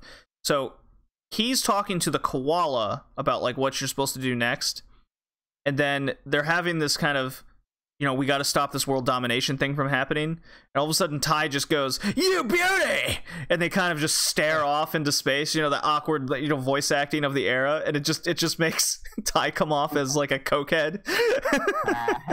Were there even like professional voice actors back then? Because I feel like they just picked a kid in the studio and said, "This is you now." I think so. I think you're right, Kevin. But yeah, I looked up a little bit more of this game. I found interesting. Apparently, this game got a lot of positive buzz just from the video game industry in itself, because its 3D engine and how it used lighting effects in real time was really good, apparently. And then the character animations were critically positive as well. So I guess what the game was able to pull off in a lot of other areas was really good, but execution overall it was harmless. Yeah, I'd give it just barely a pass. Yeah, barely. Seems okay. Functional, but nothing really separating it from others or putting it above any others. Would you live not playing it ever? Yes. I think it's worth a shot. See what you think. I'm really curious about the second game, though. I'm wondering if they fixed a lot of the controls and camera aspects. Oh, they didn't remaster the second one, now did they? Well, you don't remaster the second one before the first one, Kevin. I'm just saying, like, you silly cassowary. What I'm trying to say is that, like, they remastered one game and clearly it's those issues. Maybe they're like, the second one doesn't seem worth it, guys. That's all I'm saying. All right, fair enough. Kevin, do you barely pass it? I do barely pass it, but where's my Ty Down Under remaster trilogy on the PlayStation 4? Crash got one. A trilogy compilation, did it come out? I don't think so. No. I don't think so. Okay. That would be Activision, though. We talked a lot about Ty the Tasmanian Tiger. It was a real funny game, I think.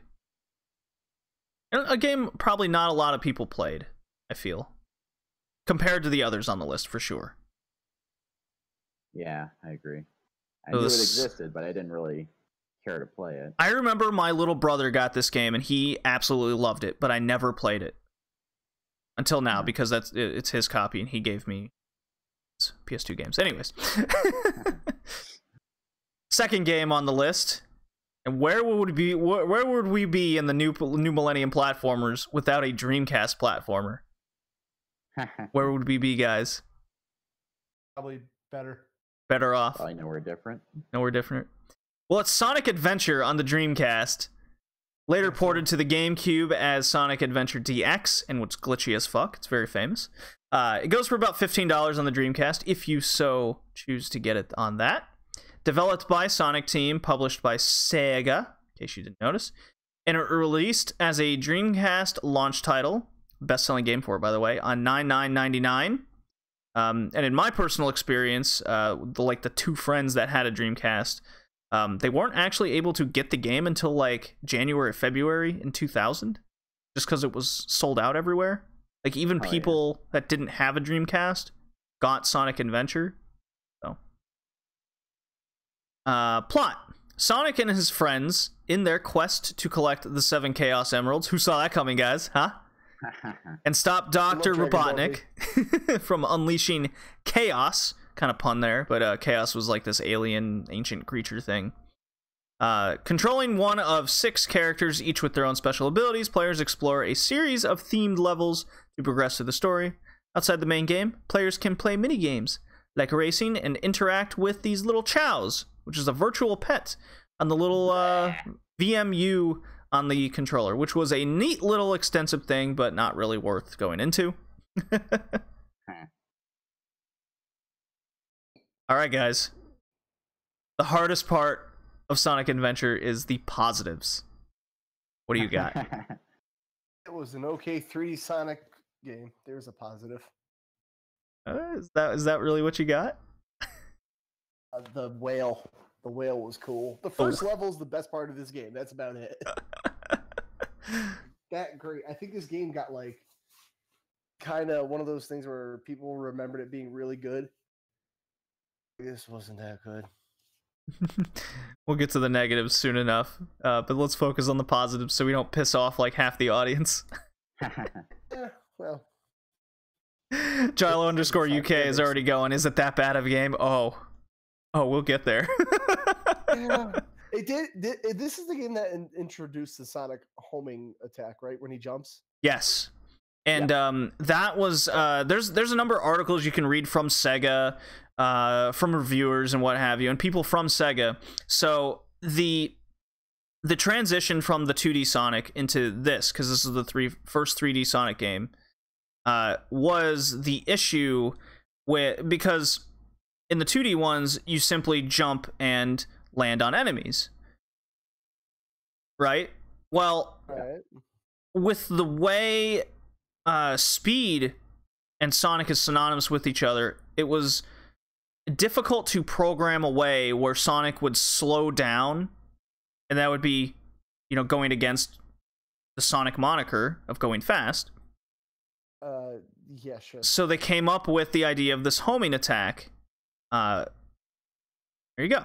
That's how they it was just an idea that pitched, and it worked better than having Sonic come to a crawl to attack enemies all the time. It would just slow the game down. It wouldn't it didn't match the pace that they wanted to go for it. So Colin, positives. I don't hear a lot of people say this, but I actually found flying around as Tails and Knuckles to be really fun. Oh. I don't know what it is about it. It just felt like a really well-executed mechanic. I agree with that. Okay. I mean, yeah, technically Knuckles is gliding, but still doing both of those, I actually found really fun. So for those that... Okay, go on. Before I keep going on about the game. I remember when I played this back in the day, even though I was playing the DX version, I actually found with the E102 storyline, because E102 is like this robot character you can play as. E102 Gamma. Specifically. Yeah. I actually found the ending to his storyline surprisingly emotional. It's like, he fights the final boss robot to the end, but right before it explodes, it fires one last shot at him, which ends up destroying him as well, and then it ends with two birds flying towards the camera, because you know how things work in Sonic, Dr. Robotnik turning animals into robots. It's like... Sure. So somehow back then, it just kind of got me in the heartstrings. It's like, these two animals are finally free. I like your positive thinking. And even though I don't really care about the Chow Garden thing, I found the theme song in the Chow Gardens to be really catchy. The music was hit and miss for me in the game. Yeah. Like the hub area and worlds, just I hated the music there, but then the level musics were nice. So you run through the game playing as Sonic first, and that's probably the strongest point of the game, I think we all could say. And then you unlock the other characters to play through their sections to fully complete the story in game. You unlock Supersonic mode at the end, etc. So you have Tails, you have Knuckles, you have Amy, Big the Cat, and then E102 Gamma, which is a robot. Tails, so your objective as Sonic is to basically just run to the end of the stage. Tails, you have this hover flying ability, which is almost mimics Sonic's stages to a fault at times. It just feels like you're playing the same game again. Knuckles' story, you glide around levels searching for hidden Chaos Emeralds or fragments of it. That's I found super annoying. Amy, you're simply being chased by a robot. And it's very janky. Big the Cat is probably the most notorious one because you're going around stages fishing for a frog. And That's how that works. And the frog won't it won't actually go after the lure. Like it's glitched out beyond reason, especially in the DX version. It's kind of broken. There's a lot of rage videos of people playing these stages, and the Knuckles and Big the Cat one are the bad one, are universally the ones that people dislike the most, because the Knuckles one isn't quite intuitive on where these gems are hidden around the level. And Big the Cat's just frustrating. I did like the E102 Gamma stages, because you're a robot and you're shooting shit and running around. I did like that. That was fun. Yeah. But that's not until the end. So my positives are the use of photographs taken during their the stages and whatnot, and how they used it, and uses as textures. So the visuals were cool. I did like the character art styles. I thought it was very Sonic-y. Kept the designs there.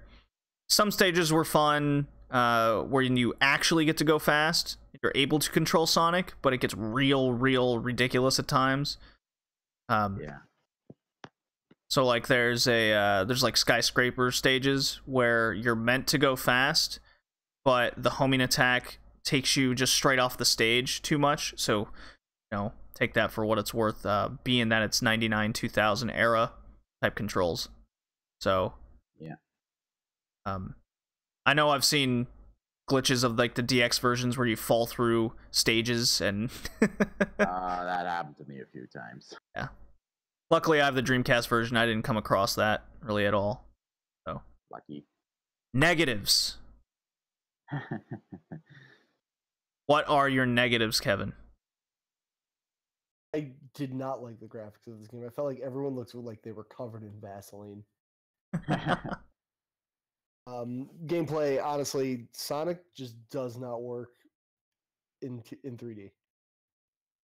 So, this is the example of Sonic working, and like maybe in '99, but it hasn't aged well. No, it hasn't. But then again, neither of Sonic games that came out 2 days ago. That's not true. Sonic Generations, Sonic Colors, those have aged well. Okay, so half of Sonic Generations is a good game, the 2D parts. I don't know, the 3D ones are fun. I had fun in those. Oh man. I think that was executed well enough. Sir, can be wrong somewhere else. Okay, well, I thought Sonic Lost World was a good take on it. I haven't played that yet, so I won't judge on that. Okay. I did like Sonic Adventure. The game was okay. Wait, is 2 the one with the Knuckles minigame where you dig for Chaos Emeralds? I think, yeah. I like that game. I liked it. But we're talking Sonic Adventure 1 here. Yeah. Yeah. Well, I don't know. Adventure was okay. Like, I really think it's had its place in time, but it's not something I'm going to go back to anytime soon. I have no real desire to keep playing it. Fair enough. It was cool, though. Okay. Colin, negatives. The voice acting, lip syncing, and character animations are hilariously awkward. They're pretty bad, yeah. Probably the funniest example is when Amy and Sonic are going through town. Amy sees Twinkle Park, decides wants to go. Sonic's like, he disagrees. She goes in anyway. But where it gets funny is where, for a full 5 seconds, you see her walking into the entrance. And then, all of a sudden, Sonic is like, Amy, wait! Literally, that's what it sounded like. I remember cracking up the first time I saw that bit. The so funny it's bad kind of deal. Yeah, there's a lot of moments like that in this game for sure. Yeah, you spend a lot of time in Big the Cat section, like finally getting Froggy, and then the very next scene is Froggy being taken away, and you're just like, no! 10 gameplay, man. And the sound design was really off too, because in the cutscenes you can barely hear the characters over the music blaring in the background. Sound design was awful. It's only thanks to the subtitles that you actually understand what they're saying. Oh. And like I said, the Chow Garden I just didn't really give a crap about. It was like, virtual pets were never my thing. I prefer the real deal, thank you very much. Yeah, well, I'm with you there. Yeah, I never owned like a Nano Baby or a Tamagotchi or Gigapet back in the day, even though they were all the...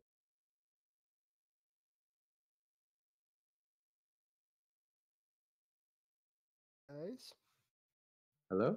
Colin, did you finish your thought? Let me see if I got anything else. Is it me or does he keep cutting out? Am I? Well, I can't tell if he's done with his thought. Alrighty. Like, Well, I'll go on with my negatives then. okay. I thought all of the side character levels were awful. Oh yeah. Awful. Awful. The levels themselves. The camera was total ass throughout the game. That was a problem with a lot of Dreamcast games because it just didn't, it lacked the second analog stick. I absolutely hated the open hub world design because there was no indication of like where to go next, where the next mission was, especially in the ancient ruins area, which is where you spend a good chunk of the game. You don't know where to go. You're just wandering around and there's no indication. There is, thank God, there's a like a navigation area, you know, Yeah, or there's like a light navigation, orb. yeah, navigation light orb. Where it's like you should go there. But that kind of only helps about 50% of the time. I had to look up a walkthrough for it. You know, you have to find this idol that's in an alleyway for no reason, and then get on the train and go all the way to the ancient ruins, go to this another whole area, and then place it down. It's a disaster. It's a mess. I didn't enjoy that at all. Big the cat section is just hilariously terrible and frustrating. It's like, why was that even in the game? I don't know. It had no place. It was That part. So the whole, like, a good chunk of the game was just, if it was just the Sonic part, I'd been like, well, that was short, but at least it didn't do any harm. Everything else was harmful. So that's my thoughts to it all. And the sound effects were irritating as fuck. The screeching tire sounds of the character stopping or changing direction was almost game breaking to me. That's what people do when they turn corners. Just all the time. Ugh. I didn't really notice them. Yeah, it was. Speaking of Sonic games, why is there a Sonic racing game and why don't they just run on their feet? Yeah, really. Why? Well, this Sonic would win all the time. That's why. Why is he even in a car? To make it fair for all the other characters, Kevin. Duh. Robotnik's faster than Sonic. Says who?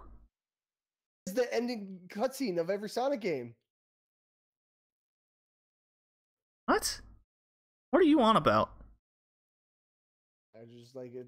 We're talking about running fast, and every time, like at the end of a Sonic game, Robotnik's getting chased by Sonic, and Sonic can't catch him. Means Robotnik's faster than him. What are you talking about? He always catches him. There's always a chase scene, and Sonic catches him and then blows up his machine. Yeah. Why is Robotnik so much faster? He's not faster. Shh, he is though.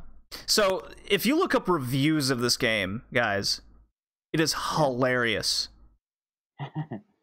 It's almost like the reviewers thought there couldn't be a bad Sonic game. You know, kind of like there can't be a bad Zelda game for which Zelda game was that? The Wii Zelda game that came out. Twilight Princess. Skyward Sword. Oh. Skyward Sword. like The that bad one. one. So, Bad. Sonic Adventure got like 9 out of 10s across the board, some perfect scores. Lauded the game's visuals and gameplay, calling it a major technological advancement. Some even speculated that could re-establish Sega as the dominant console manufacturer Oh boy. after the unsuccessful Saturn run. That one was taken. I didn't write down which article that was from, which review, but that really stuck out to me. In peace. Yeah, IGN called it a successful reimagining of Sonic into 3D and controls perfectly. Got a real kick out of that. Perfectly? Perfectly, Kevin. I hate people. So yeah, looking up past reviews of Sonic Adventure is quite funny. It's almost like they completely ignore everything outside of the Sonic sections. Oh yeah. Yeah. So I am. Go ahead, Colin. Did anybody like the pinball stage with the Nights into Dreams reference? I thought I did like that. I did really like that. I thought that was a good little callback to other Sega properties and Knights being the whole kind of, would I call it a mascot of the Saturn? I guess, maybe to an extent. The Yeah, stake of probably. the Saturn. Yep. Well, there should have been a That's Sonic what game it for the was. Saturn for sure. Sonic R exists. You can pretend. Do I think Sonic Adventure is a must-have for Dreamcast collectors? I think so. I think gotta get the best-selling game ever. It's definitely an experience. Do I pass it? Has it aged well? No, I don't think so. Yeah, I have to give it a fail too, even though I enjoyed parts of it. It has its gaming history place. It does, yeah. What do you think? So you in agreement with us, Kevin?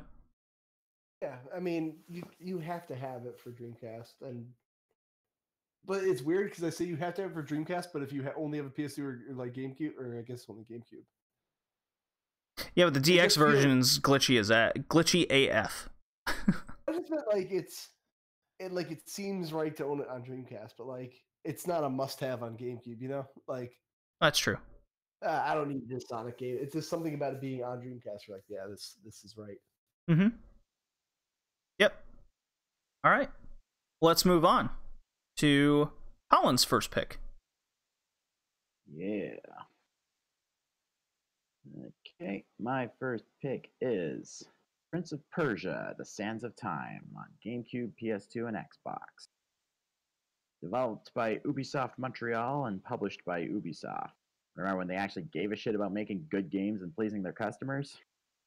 I don't know, Kevin might have something to say about that. I love Wildlands. I like Ubisoft. okay to be They just have questionable business decisions a lot of times. Yeah, Yep. well, It was released You're in wrong. Japan. Wait, what? oh, What are all hey, these dates? You've got like the original Prince of Persia here, dude. I'm sorry. Isn't this the second time this happened?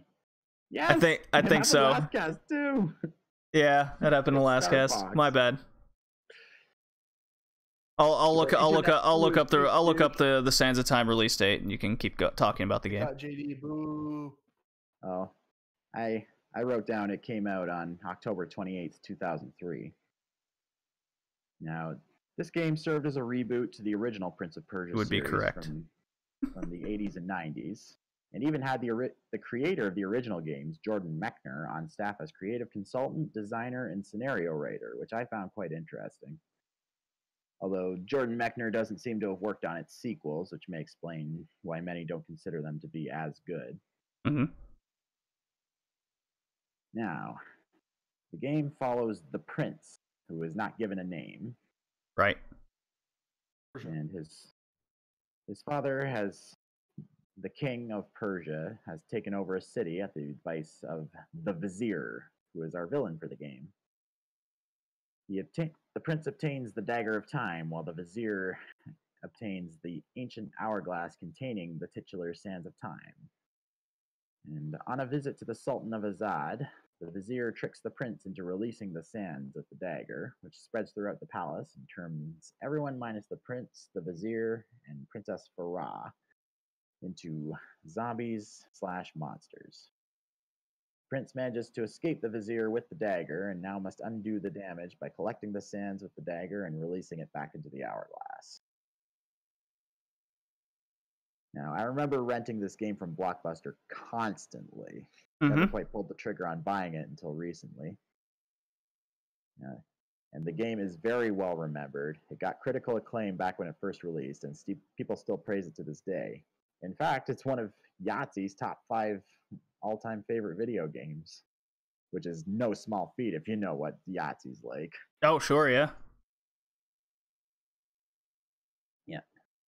Now, this game's major claim to fame is its platforming abilities, which I think a lot of them made their way into the Assassin's Creed games, because I was having heavy Assassin's Creed flashbacks when I was replaying this.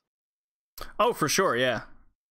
A lot of the elements that Assassin's Creed goes by was started in this Prince of Persia series. Yeah, for sure. The only thing I didn't see from Assassin's Creed in here was like the wall running, among maybe a few other things, but whatever.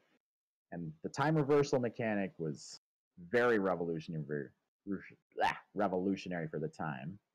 Very well implemented and made things a lot less frustrating. Yeah, because and it works into the narrative of the story being told as well. With the Sands of Time being released, and he has control of time, mixed in with the fact that the prince is telling a story. Yeah, I like that. So when you die or fail to use the time properly, there's always little quips that come up in between that has the prince going, no, wait, that didn't happen. Yeah. Like you got the story wrong, and you go, okay, you gotta go back and retell it like you're playing. I absolutely loved that. Even as a kid, I understood it. It was great. Yeah, and whenever you pause, after a while, he'll say, "Shall I go on?" Mm-hmm. Or if you save, he'll say, "I'll start the story from here next time." Yes. I really like that. What a fantastic way to tell your narrative. It's great. Absolutely. I wish more games would try to do something along the lines of doing that. Sure. Yeah, I can imagine that. Of course, the combat is kind of the game's weak point. It's a lot of the same moves all the time. So the ability to jump over enemies and hit them from behind heavily reminded me of Batman Arkham. So I imagine that inspired it. Mm-hmm. And the enemy AI is pretty limited for the most part. It's like whenever you stab a fallen enemy with the dagger to absorb the sand, the other enemies, for the most part, just stand there waiting for the animation to finish. Right. It's very reminiscent of Assassin's Creed. They're just like, oh my god, he's stabbing our friend. Yeah. Don't approach him too quickly. He might stab us too. Yeah. But yeah, Ubisoft games, what can you do? Yeah, but this is before that standard was synonymous with Ubisoft. But like this game sets that standard. Like this is the start of like Ubisoft doing Ubisoft. Yeah, I don't think it's fair to critique, say, Prince of Persia: The Sands of Time here because of what it did later. Is that fair to say? Yeah, I guess. Yeah, fair enough. It's like, oh, because of all the Assassin's Creed games and all Ubisoft games now, because they do this, I'm going to critique and vilify Sands of Time for doing that. Or saying it's not as... Nobody's vilifying. Yeah, I'm just saying it's... The combat overall just isn't all that great, although it got improved in sequels. Oh, the combat was significantly improved in sequels because, like you said, the fighting was used as a way to break up the platforming, which I can agree with. Get you to do something else. But that jumping over the enemy and slashing, that was a kind of a broken mechanic. You just do that over and over again. Yeah. Mostly, and some enemies will block when you do that. Well, sure. And that kind of gets you to do one specific other tactic just with those enemies. But for the most part, you just jump over slash until they're dead. Yeah.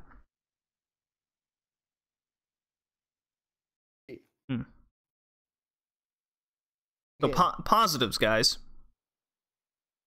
More positives. The soundtrack. It's like a mix of traditional Arabian music and rock guitar, and it works really well. Not Godsmack like the sequel. Hate on that. Godsmack. Got decent graphics. Although, since it's going for a more realistic look, it looks a little more dated than other games that we're covering. It didn't age graphically well on me either. I don't know if I agree with that, because it kind of maintained a cartoony art style to it all. Think so? It looks realistic. Well, it's more of a realistic look than, say, in that sense, yeah. Others. In that sense, yeah. But it had more of this cartoony cell shading to it, if anything. That's why I think it still kind of maintains a good response visually. Yeah. It's got some good voice acting, dialogue, and characterization. I think because there's only like 3 or 4 characters who didn't get hit with the sands, that leaves a lot more room for extra characterization on what characters are left. Sure.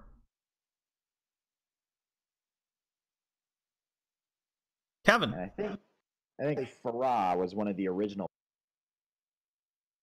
game-long escort quest with. Oh yeah, you might be on. Yeah, might be onto something with that one.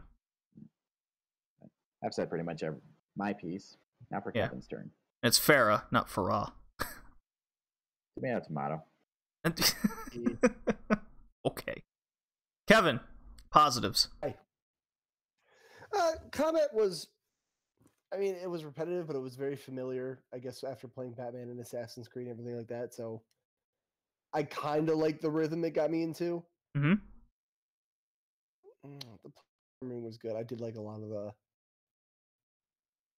Good for being a 3D platformer. Like, it kind of knew what it had to do. Like, a lot of these 3D platformers, they feel very floaty, like, the edges of platforms, you know what I mean? Like, especially in games we're going to talk about later, like, you would kind of, like, slip off, fall, but it felt like I'm on this wall, I'm here. Like, it knew where Prince had to be, if that makes sense. Yeah, and it had enough leeway where if you went early or late, it still kind of knew you meant to push it earlier or later, so you would still make the jumps. It knows you're going to be jumping a lot, so it kind of gave you a lot of forgiveness. It kind of made it, which got tightened up in the later games, but I mean, it's a good game. It's a shame that this doesn't come back around anymore because of Assassin's Creed. Yeah, I kind of wish Ubisoft would go back to a more simplistic formula rather than what they're doing, but Ubisoft is doing Ubisoft things too much these days. Do that a lot. Yeah. I thought the controls were incredibly tight and fluid. Kevin already talked about the platforming and leeway. I thought the hit detection wasn't as tight as the controls or camera, but this probably had the best camera of all the games we played on the list.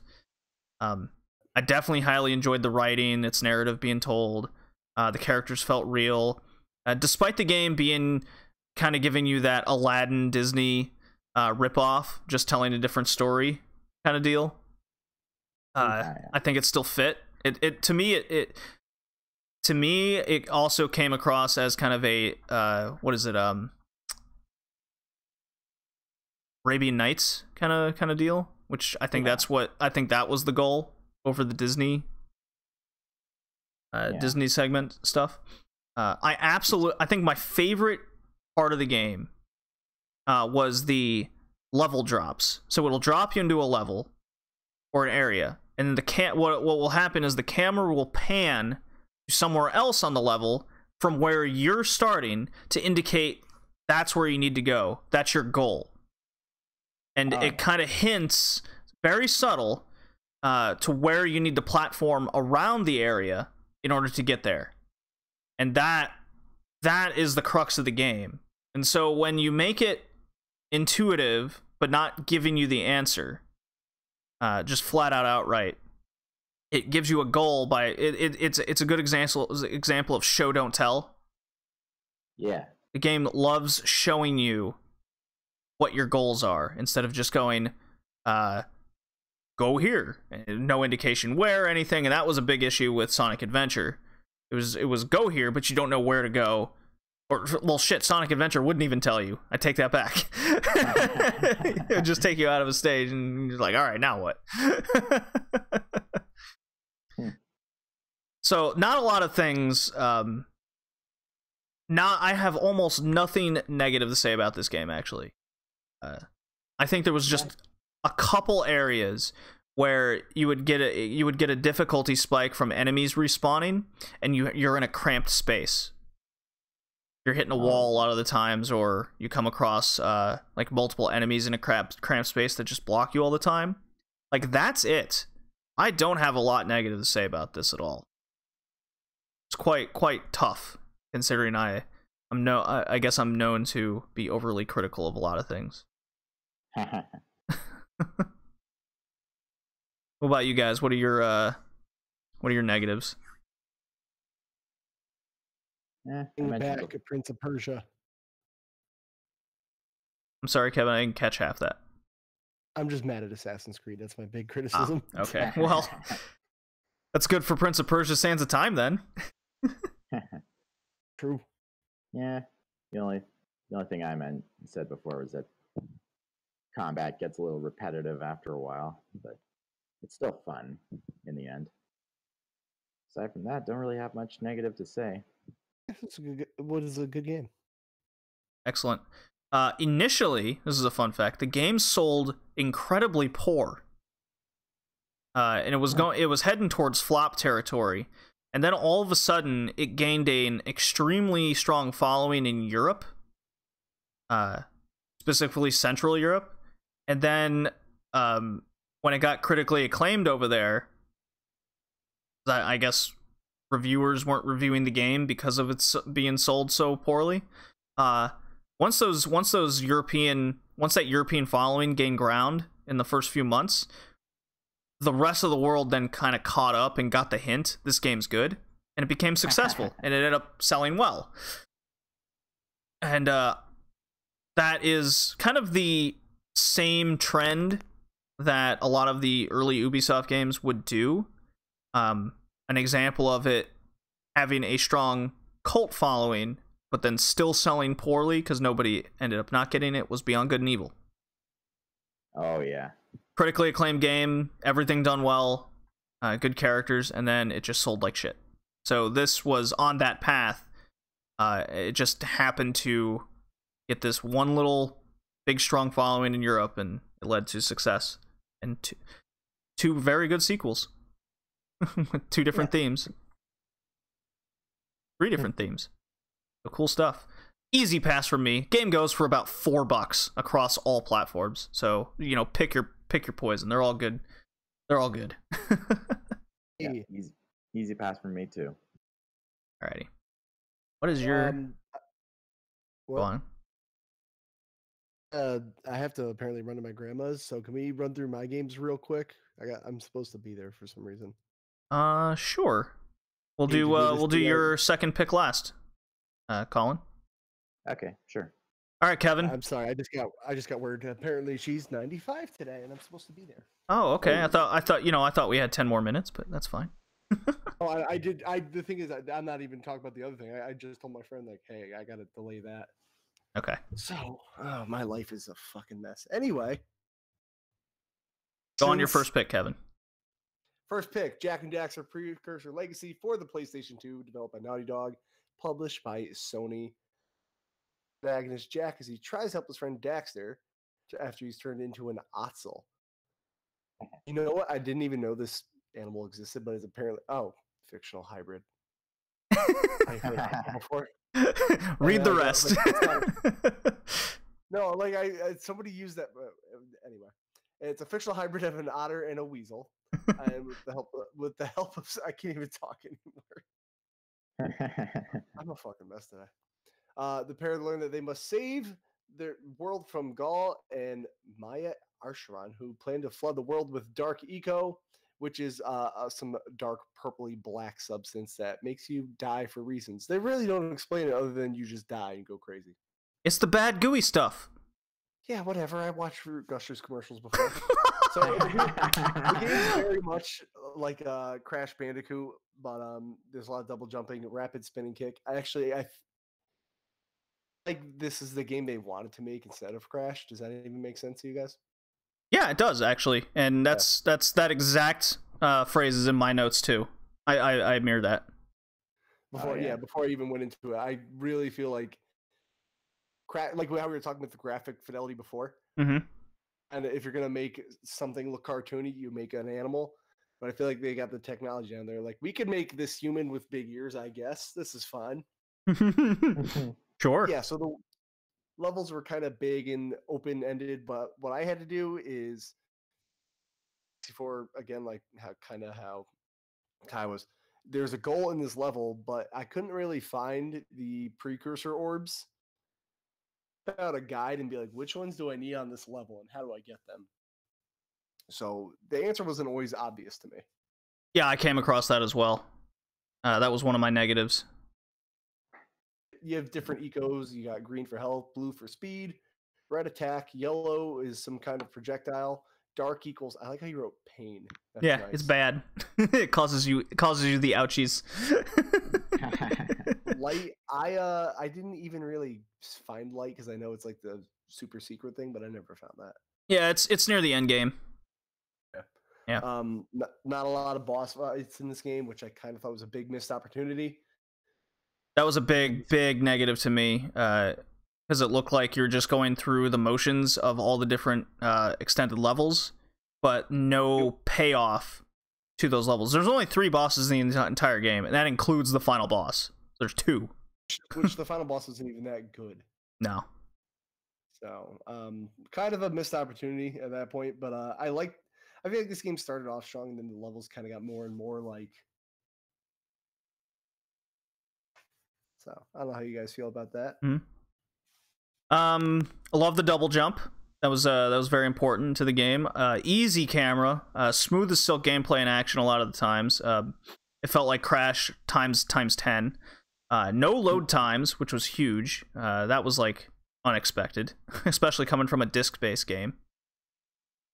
Like you said, this felt like what Naughty Dog really wanted out of Crash, and then when they lost their little Crash license, I guess, or sold it, didn't make anymore, they came up with this, and this to me was the 4th Crash game.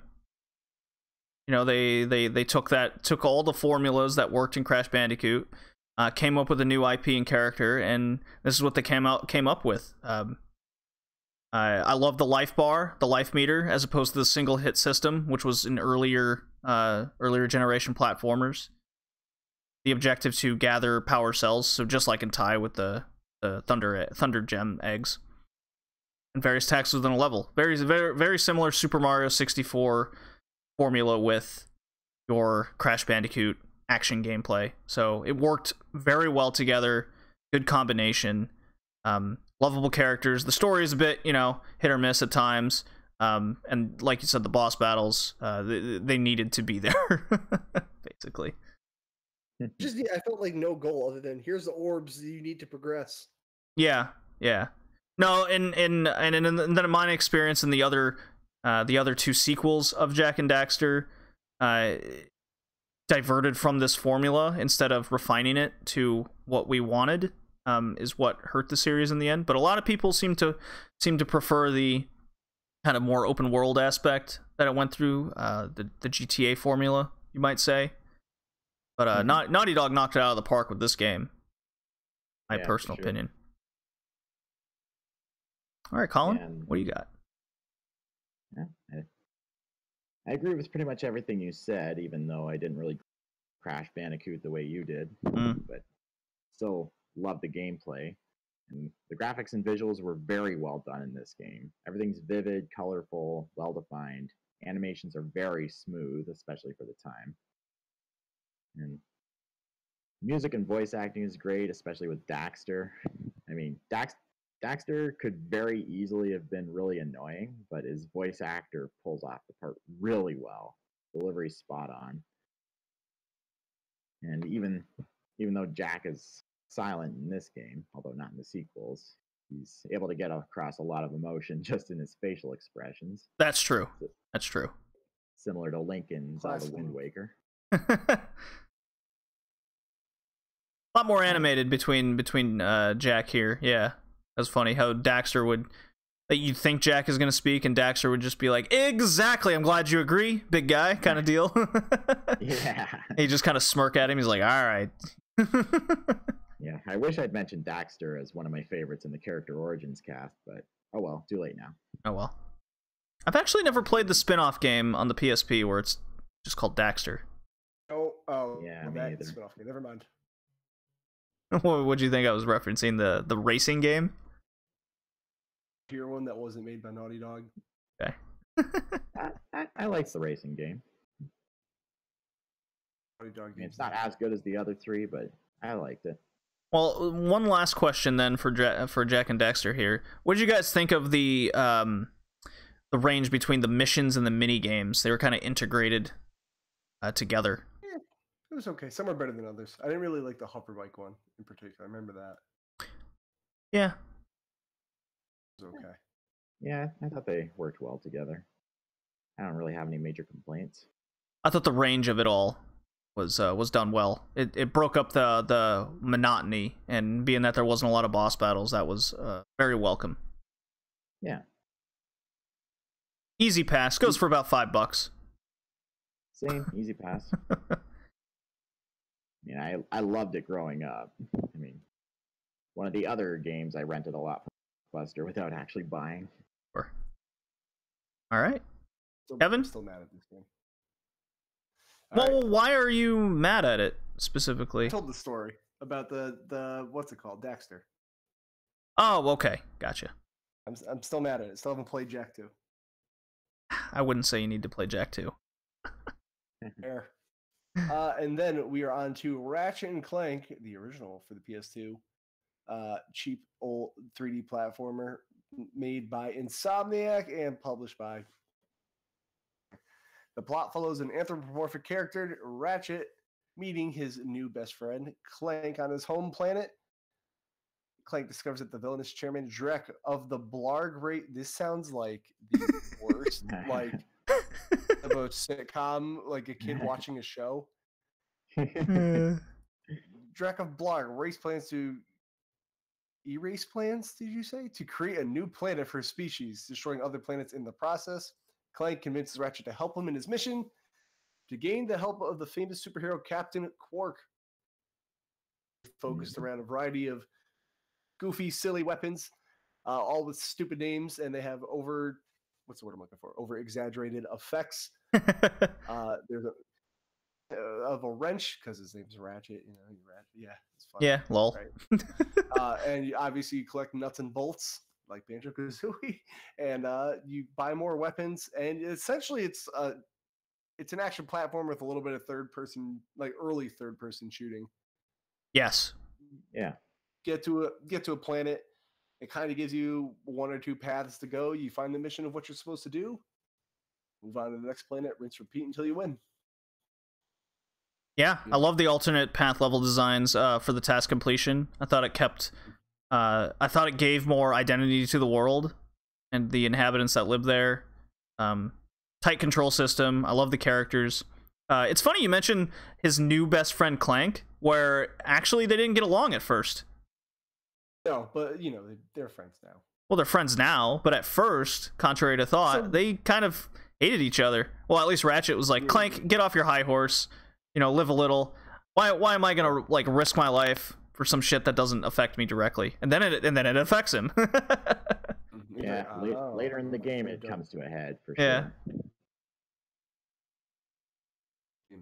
I like the dynamic between the two. Oh yeah, it's very sassy between the two. Yeah. It's like a sitcom waiting to happen. Yeah, Ratchet's dialogue in general is really funny. I think my favorite bit was when they finished an obstacle course for Captain Quark's fitness trainer robot. It was very, shall we say, hefty. Right? The robot's like, "You call that a run? In my day, I ate courses like that for breakfast." To which Ratchet says to Clank, "Bet that's not all." Yeah, right? I love that bit. He's very sarcastic and everything. Just the right amount of like 90s attitude in this. Yes. Yeah, it was a good representation of that era. Sure. Overdo it, you know? It's interesting, Insomniac of all companies, the people that brought us the original Spyro, much like how we went with Naughty Dog brought us Crash, and then they went on to Jak and Daxter, and then they went on to, you know, what they're making today with the Uncharted series and Last of Us. How Insomniac went Spyro, then they went Ratchet and Clank, then they made Resistance.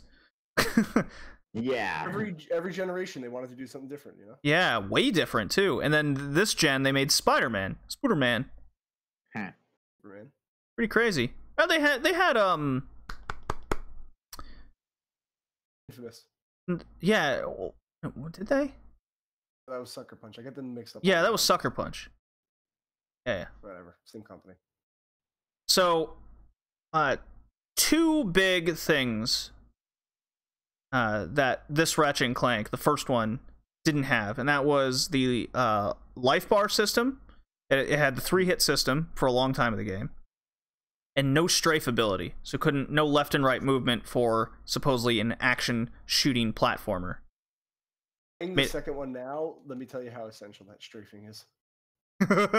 Yeah, really, right? It was like both those major things were immediately fixed in the sequels, and it's such a quality of life improvement, because without that strafe ability, you have so much trouble locking on to enemies that the camera control then gets out of whack. You just keep going in circles a lot of times. Right. So just a quality of life thing. That's what made it tough. Are the first parts of the game too easy, guys? A bit too boring? No, because I feel like they got you used to the controls and like how things work. I'm in that same boat as well. I saw that coming up a lot in people's comments.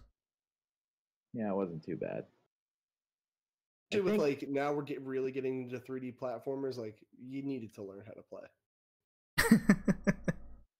It needed to, it needed to be there. It came out in November 2002, which I think is the latest on the list of all the games we covered. Ah, yeah. No, Prince of Persia, October 2003. Oh yeah. You can kind of see the polish in a lot of games like coming into fruition from these companies. Yeah. Good game. Great game. This might be among my favorite franchises, is Ratchet and Clank. I do have one big gripe with this game. Okay. The storytelling. I mean, the story itself isn't bad, but the way it's told is just weird. It doesn't really set anything up, just throws most of its developments right at you without much build-up, if any. And even at the beginning of the game, they don't tell you much about Ratchet. You just see him walk out to a spacecraft, fiddle with it, get a message from his glove, and then instantly cut to Clank being made on an assembly line on another planet. Explanation, please? That's true. Who exactly is Ratchet? A mechanic? An orphan? What's his motivation? What's his daily routine like? Why should we care about him? He doesn't even say a single word until meeting Clank! They do a lot of that in the later games. Yeah, and I think that's why I don't like Ratchet and Clank as much as a lot of other people. Yeah, I see what you mean about the way the story's told, for sure. I can't argue that. Yeah, even the evil villain. I do like the cutscenes of like all the weapons and Chairman Drek and his evil plot. Like, it's almost like dictator propaganda. Oh look, we polluted the piss out of our planet. We need to make a new one. What do? We're just gonna casually go over to this other planet, take their shit, and make it ours. You know, we bought it from them. As in, we hired a bunch of mercenaries to buy it for us. Yeah. Yeah, it's got very quirky presentation, but just the way it tells its story doesn't really sit well with me. Did you say quirky presentation? Quirky. But shish. Womp womp. You know, when you play, I mean, the remake came out on the PS4, and it was different enough to warrant getting it, I feel, because it fixed a lot of things. Because this was definitely the weakest in just controlling, and it fixed up a lot of the story as well. Ah, yeah. Just before we give our verdicts, there was one scene I remember where Ratchet finishes a mission, then suddenly gets put in front of a camera to film a commercial with no warning whatsoever. Right. Makes an effort to say something before Clank jumps in and does a way cooler job. Then the company guy berates Ratchet for not doing such a good job, and I just wanted to jump in and punch that guy. Ah.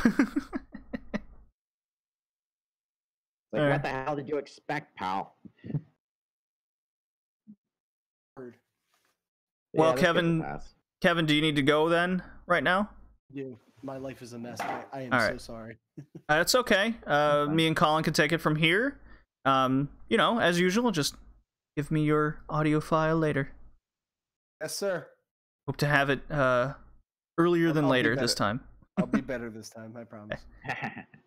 Well, everyone in the live stream, say goodbye to Mr. Kevin. Later, homies. All right. Bye. Okay. Colin, your last pick. All right. My last pick is Sly Cooper and the Thievius Raccoonus on PlayStation 2. One of my favorite games of the era. A lot of Developed people by- would agree. Yeah. Developed by Sucker Punch Productions and published by Sony. Released in September 23rd, 2002, and is the first entry in the Sly Cooper series. I remember this being one of the games I played the crap out of growing up. I did as well. It's known as Sly Raccoon in the Europe. Yeah, Game I runs heard for about about $5, so it's also very cheap. So the theme is all these games outside of Sonic Adventure are under $10. Yeah. Pretty crazy. Yeah. Now, the plot is fairly Batman-esque. Our hero, Sly Cooper, comes from the Cooper clan of thieves with a big compilation book of thieving techniques called the Thievius Raccoonus. However, when he was at a young age, his family was killed right in front of him by a group of super criminals called the Fiendish Five, who then find the Thievius Raccoonus and each steal a section of it for themselves and run off to the different corners of the earth with them. Sly then spends his life perfecting his thieving abilities, meeting his friends Bentley and Murray along the way, who then become his crew. And the game starts with Sly stealing a police file on the Fiendish Five in order to locate them, and thus begins his epic globe-trotting journey to get his family's book back where it belongs. And naturally, Sly's family line are more like Robin Hood, in that they steal from criminals, not ordinary people. Right. I quite this like isn't The that. Godfather. And yet, in the cutscenes after every mission, we see Sly doing heists on what seem to be ordinary folk, even walking off with the Hollywood Walk of Fame stars after the mugshot mission. Consistency, please. Well, I mean, he's still a thief at the end of the day, but it kind of paints a loose picture that they steal from other criminals just because it's they do that primarily because it's more fun, more challenging, they get more of a thrill out of that rather than just the rich guy holding a diamond, you know, in his house kind of deal. Yeah. I really like this game. It's like got great visual style, very cartoony, very well defined. Easily one of the best looking games of the generation. Oh yeah, I read that Sucker Punch had one guy Really? dedicated to the sole rendering of the frame rate, so you wouldn't get dips throughout the game. So that was really cool to read how much Sucker Punch cared about that kind of fluidity from start to finish. And for those that don't know Sucker Punch, it's probably not the most talked about company out there, especially compared to like Naughty Dog, Ubisoft, and such. They made the infamous series after Sly. Yes. They're now making Ghost of Tsushima.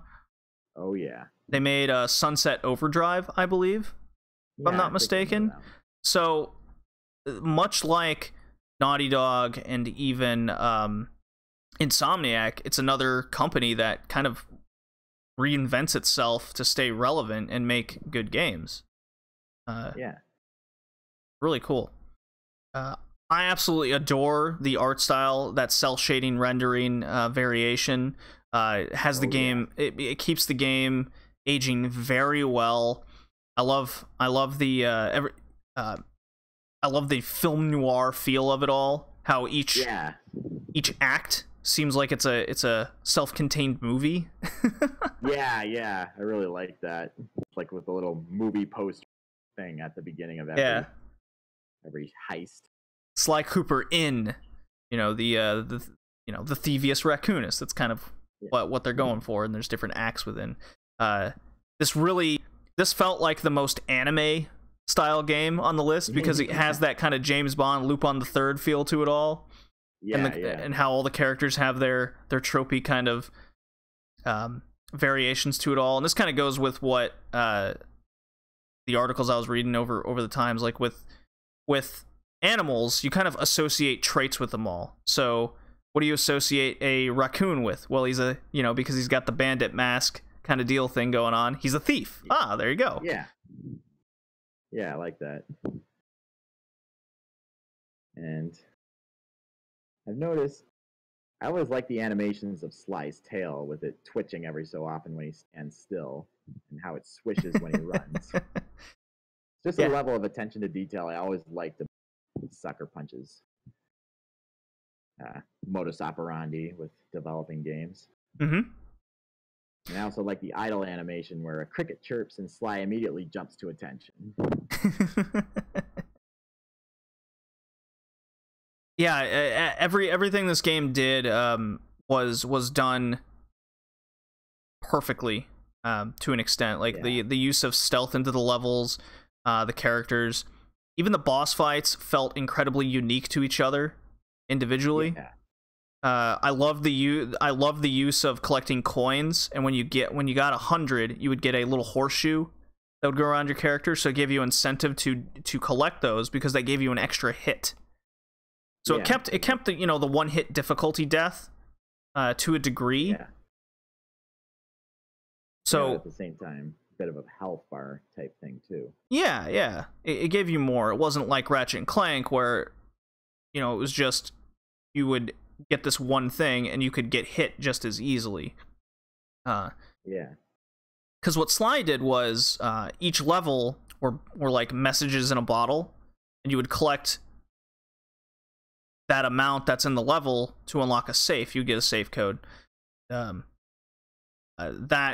within the safe you would then unlock an extra move to help you out or make the game easier.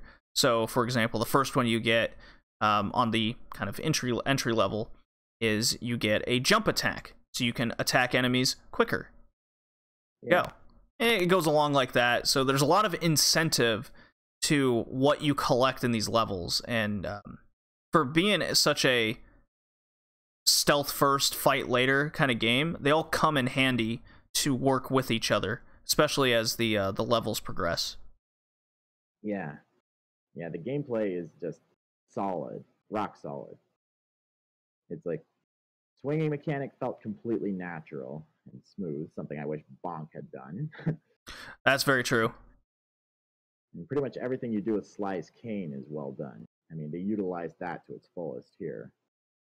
And I think that's what I like most about Sucker Punch games. They utilize pretty much everything to its fullest. There's very little negative possibility space, as the term goes, in video games. And I hope that carries over into Ghost of Tsushima.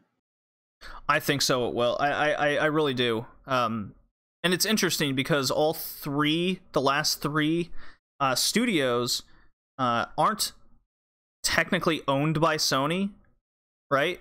But they make pretty much all the exclusives for Sony. they have good deals with him and a long-standing relationship at this point. Oh yeah. Not to say they haven't made games for other studios or other consoles, but it seems like their big hitters are always the PS1 or PlayStation exclusives. Oh yeah. I think my biggest negative about this first Sly Cooper game in particular is it's only about 7 hours. Oh yeah. It's just on the short side, just when you're getting into it. You know, it's like when you played the first God of War, it was only about 7-8 hours. You're just like, man, that game went by really quick. So just when you start getting into that groove, it's over. And then yeah. I am nitpicking here, but you know how I mentioned that there was one guy that did all the rendering and made sure everything, you know, flowed well? Near the end of the game, that's when you get a lot of the frame rate issues. So it almost feels like the you know, maybe they should have had two guys. Yeah. Yeah. And just a few little spikes on the in-betweens. Some parts were just way too easy. You know, it'd set you up for something, you just kind of walk by it and you're like, oh, okay, that was done. But then other sections were too hard. You're like, God, this is ridiculous. There wasn't... That was noticeable because I think the game was on that shorter side, so that things like that stuck out more. There wasn't a lot of variety in that. Yeah. Yeah, I found the platforming to be fairly forgiving. Like when you're trying to grab onto a rope or balance on a ledge. It usually, like, you could kind of visibly see him kind of zip towards that one spot and jump onto it. Yeah, when you get the twirl ability, where you just press a button and he kind of floats over to where you need to go. Yeah, yeah. Very, very welcome platforming stuff. And it fits with the game. Rather than make the platforming hard, it just made it fun. Yeah. Yeah, I like that. And I really like well, I mentioned I like the graphics, but the music, sound design, and voice acting are pretty good. Although Bentley's nasal voice can be grating at first, but I got used to it after a while. Yeah, I got used to it as well. The stereotypical nerdy voice. Yeah, Sly, why are you doing that? Yeah, I mean, Sly. I did like Murray's voice, the all brawn no brain character, the hippo. I love how he refers to himself in the third person. The Murray is coming to save the day with his awesome strength. Yeah. And he just happens to be also the driver extraordinaire. That's quite funny. Yeah. And I like Sly's dialogue and voice acting too. His banter with the cop Carmelita Fox is really fun. the hot Latina Fox. Yep. With the stun gun. Yeah, exactly. Oh, you want to stun me? I'm sorry, but I'm already stunned by your beauty. Like, that's the kind of shit Sly would say. Yeah. Well, that's that Lupin character. Yeah. Or a girl whose best friend is a weapon's got issues. Little dinner and dancing, and I could help you out. Yeah, he's always flirty, and you know, it's this game to me spoke to like a young teenager. Yeah, absolutely. Which is why I believe when this game got to making the fourth one, the generation had passed, which is really unfortunate. Because I was playing the fourth one, I go, this one's still fun. It has a lot of the elements. I just think that the amount of heart and love, they kind of knew that the audience was already gone for it. Oh yeah. And yeah, it didn't do too well on the sales, I believe. Even though it got, you know, the reviews were fine, but man, you want to talk about a game you want to at least in the I don't want to say perspective, but if there was to be a spiritual successor to Sly Cooper, maybe something coming out on the Switch would be welcome right now. Oh yeah. Yeah, I can see that. But if it's made by anybody other than Sucker Punch, it'd be a pretty hard act to follow. Yeah, well, I'm not saying make another Sly Cooper. I'm saying make a... Well, yeah. I mean, we did see what happened when you got, like, a spiritual successor to Mega Man and Banjo-Kazooie. They were games, they were fine. They just didn't knock it out of the park very well. Too many issues. But yeah. Too bad. Unlike, you know, what I would say with Jak and Daxter, Ratchet and Clank, and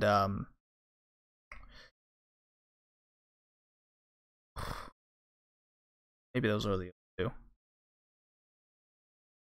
Yeah, unlike Jak and Daxter and what I said with Ratchet and Clank, not a lot to disagree or have negative with Sly Cooper other than its length. I just wish it was longer, which is probably a good thing. Yeah. So good, you want more of it. And then you get the sequel. There you go. Yeah, I liked Sly 2. I still have to play Sly 3. Sly 3 is, I personally don't remember much from it, but I think it's the best one. Oh yeah. Cool. I was talking with Tori, member of the Anime Cast. Yeah. Sly 3 is like one of his favorite games of all time. Cool. And with that, before we get into our favorite and least favorite, got some fan comments, which, if you want to get your comments over the games we cover, head on over to the Retro Twitch community, at retrotwitch.com. Nice little Discord button there. And day before the podcast, I post in the chat, you know, just what do you think of these games? And if you want your words in, then we welcome it. So Mason said, Sly Cooper is so great. Love the art, love the style of it. And a demo disc for Jak 3 came with the Sly game, which is then why I picked up the series as well. So there you go. They kind of go hand in hand. Nice. Ghost Kill, he was the main contributor from, he said something about them all. As a whole, my favorite in the list is Ratchet and Clank. Fun to play, decent controls, great characters, loved the weapons and story. And why don't you read the rest of what Ghost Kill had to say, Colin? Okay. He says, I just finished the first Jak and Dax. The controls felt sluggish at times, in brackets, or I just sucked at it. Stuck out tongue. Emoticon. Right. And then says, Sly Cooper is fun to play. Interesting character. Prince of Persia had interesting mechanics with the Sands of Time, and the controls did very well for the era it came out in. And then Sonic Adventure, I played but never completed because I just couldn't get into progressing the story. The side stuff in between levels broke the flow far too much. Yeah. So a lot of the comments here mirror exactly what we say on the cast. So how about that? Yeah. And just closing out the cast here, we have retweeted community shoutouts, liked community shoutouts. Head on over to the Red Leaf Retrocast on the Twitter or Instagram. You retweet the picture or pin tweet, then you'll get a shout out, just like these guys: Costa, Mason, Ghost Kill, Jet Blood, Gilo UK, guy in our chat all day here, the QBPC, Wins_Arcade, beautiful people, Joseph Zambri, that's our PNG fella, we remember him, he was on a past episode. World Retro Gaming, I like what they do on their feeds, very cool. All wins aside, that's what he was going for. It's okay, they're with us. I like that one. Gkeeper30, he's our boy. He's a long time listener now. Sega Ages, Dastardly Apparel, that's pretty funny. Jesse Neefsey, ALG_RampageX, Dominic Games, AYCHBE, and Andy Stone. Thank you.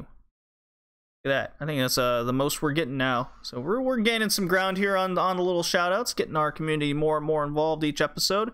That is the goal. If you want to join the community, we have partnered with Retro Twitch, as I've mentioned quite a few times on this podcast.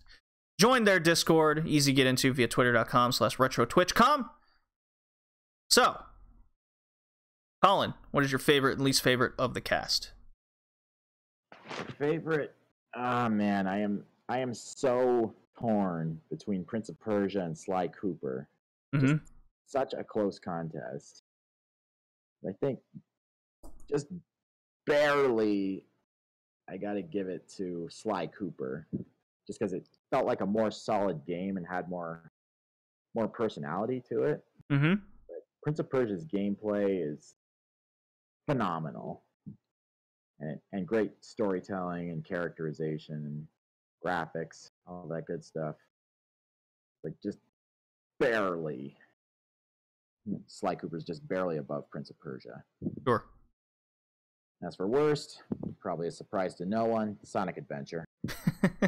It's probably the most successful selling one out of all of them on the list too, which is quite funny. That's ironic. Yeah. I'm with you on the worst. I think it's Sonic Adventure. It's not even close. Even despite me coming across that massive bug in Ty the Tasmanian Tiger, I didn't hate the game really at any time. I hated sections of Sonic Adventure.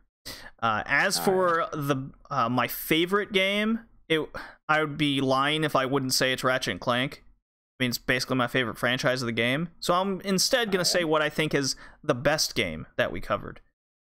And I think that's Prince of Persia: The Sands of Time. Nice. Yeah. Good pick. Yeah, I think so as well. Well, it was a fun cast. I look forward to going on more of the Anime Radicals. Go check them out.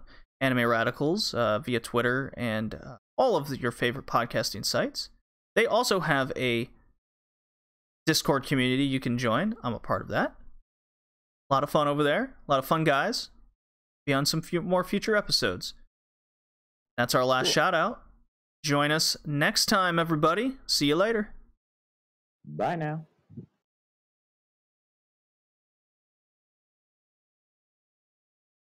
All right. Hooray! That was a lot of fun. Been looking forward to this one for just because of all the different games on it that, well, I've already played and enjoyed. Yeah, it gave us a nice little break. I went back and played a lot of the games just to refresh my memory, and played Ty the Tasmanian Tiger probably the most because that was the only one on the game on the list I'd never played before.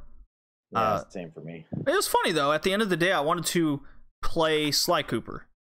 That's what I went back to playing. I think it's because that's the one I had played the least of my childhood. Oh yeah. Because it was so story ridden, and I knew the story already. Oh yeah. Yeah. I was kind of just refreshing my memory, and it was a lot of fun. They're all addicting. Yeah, for sure. So, God, when I was replaying Jak and Daxter, it really made me sad that the direction they took with the two sequels were what they were. You know? Yeah, I don't get why they went so gritty with it. Well, I know why they went so gritty with it. Jak 2, they wanted to replicate the Grand Theft Auto 3 formula, with the little open world and everything, and being on the vehicle. And then in 3, which was significantly better, you and I got to play that. Yeah. It was still like, why am I doing these things? What I kept asking myself. The third one. Yeah, makes sense. And why does this need to be in an open world when we're these goofy characters? You know? Yeah. I just want to jump around and kill the stuff, not jump around with no kind of goal. But when you think about it, and I was thinking about this, which is why you're still tuning in a live stream for this post-show stuff. Mario Odyssey. Yes. And Jak 3 have a lot of similarities. So I think the idea, what Naughty Dog wanted to do, just wasn't, they weren't able to execute it at the time with the limited technology and resources. Oh yeah. You know, you're able to get into the vehicles, you have your hub world, you can jump around with all the mechanics. Like, the idea is definitely there. And a lot of that is done in Odyssey. Neat. I still have to get a Switch to begin with, so I haven't I think you'll see what I mean. Yeah.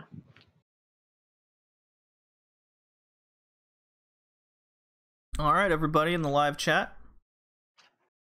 Join us next time. Later.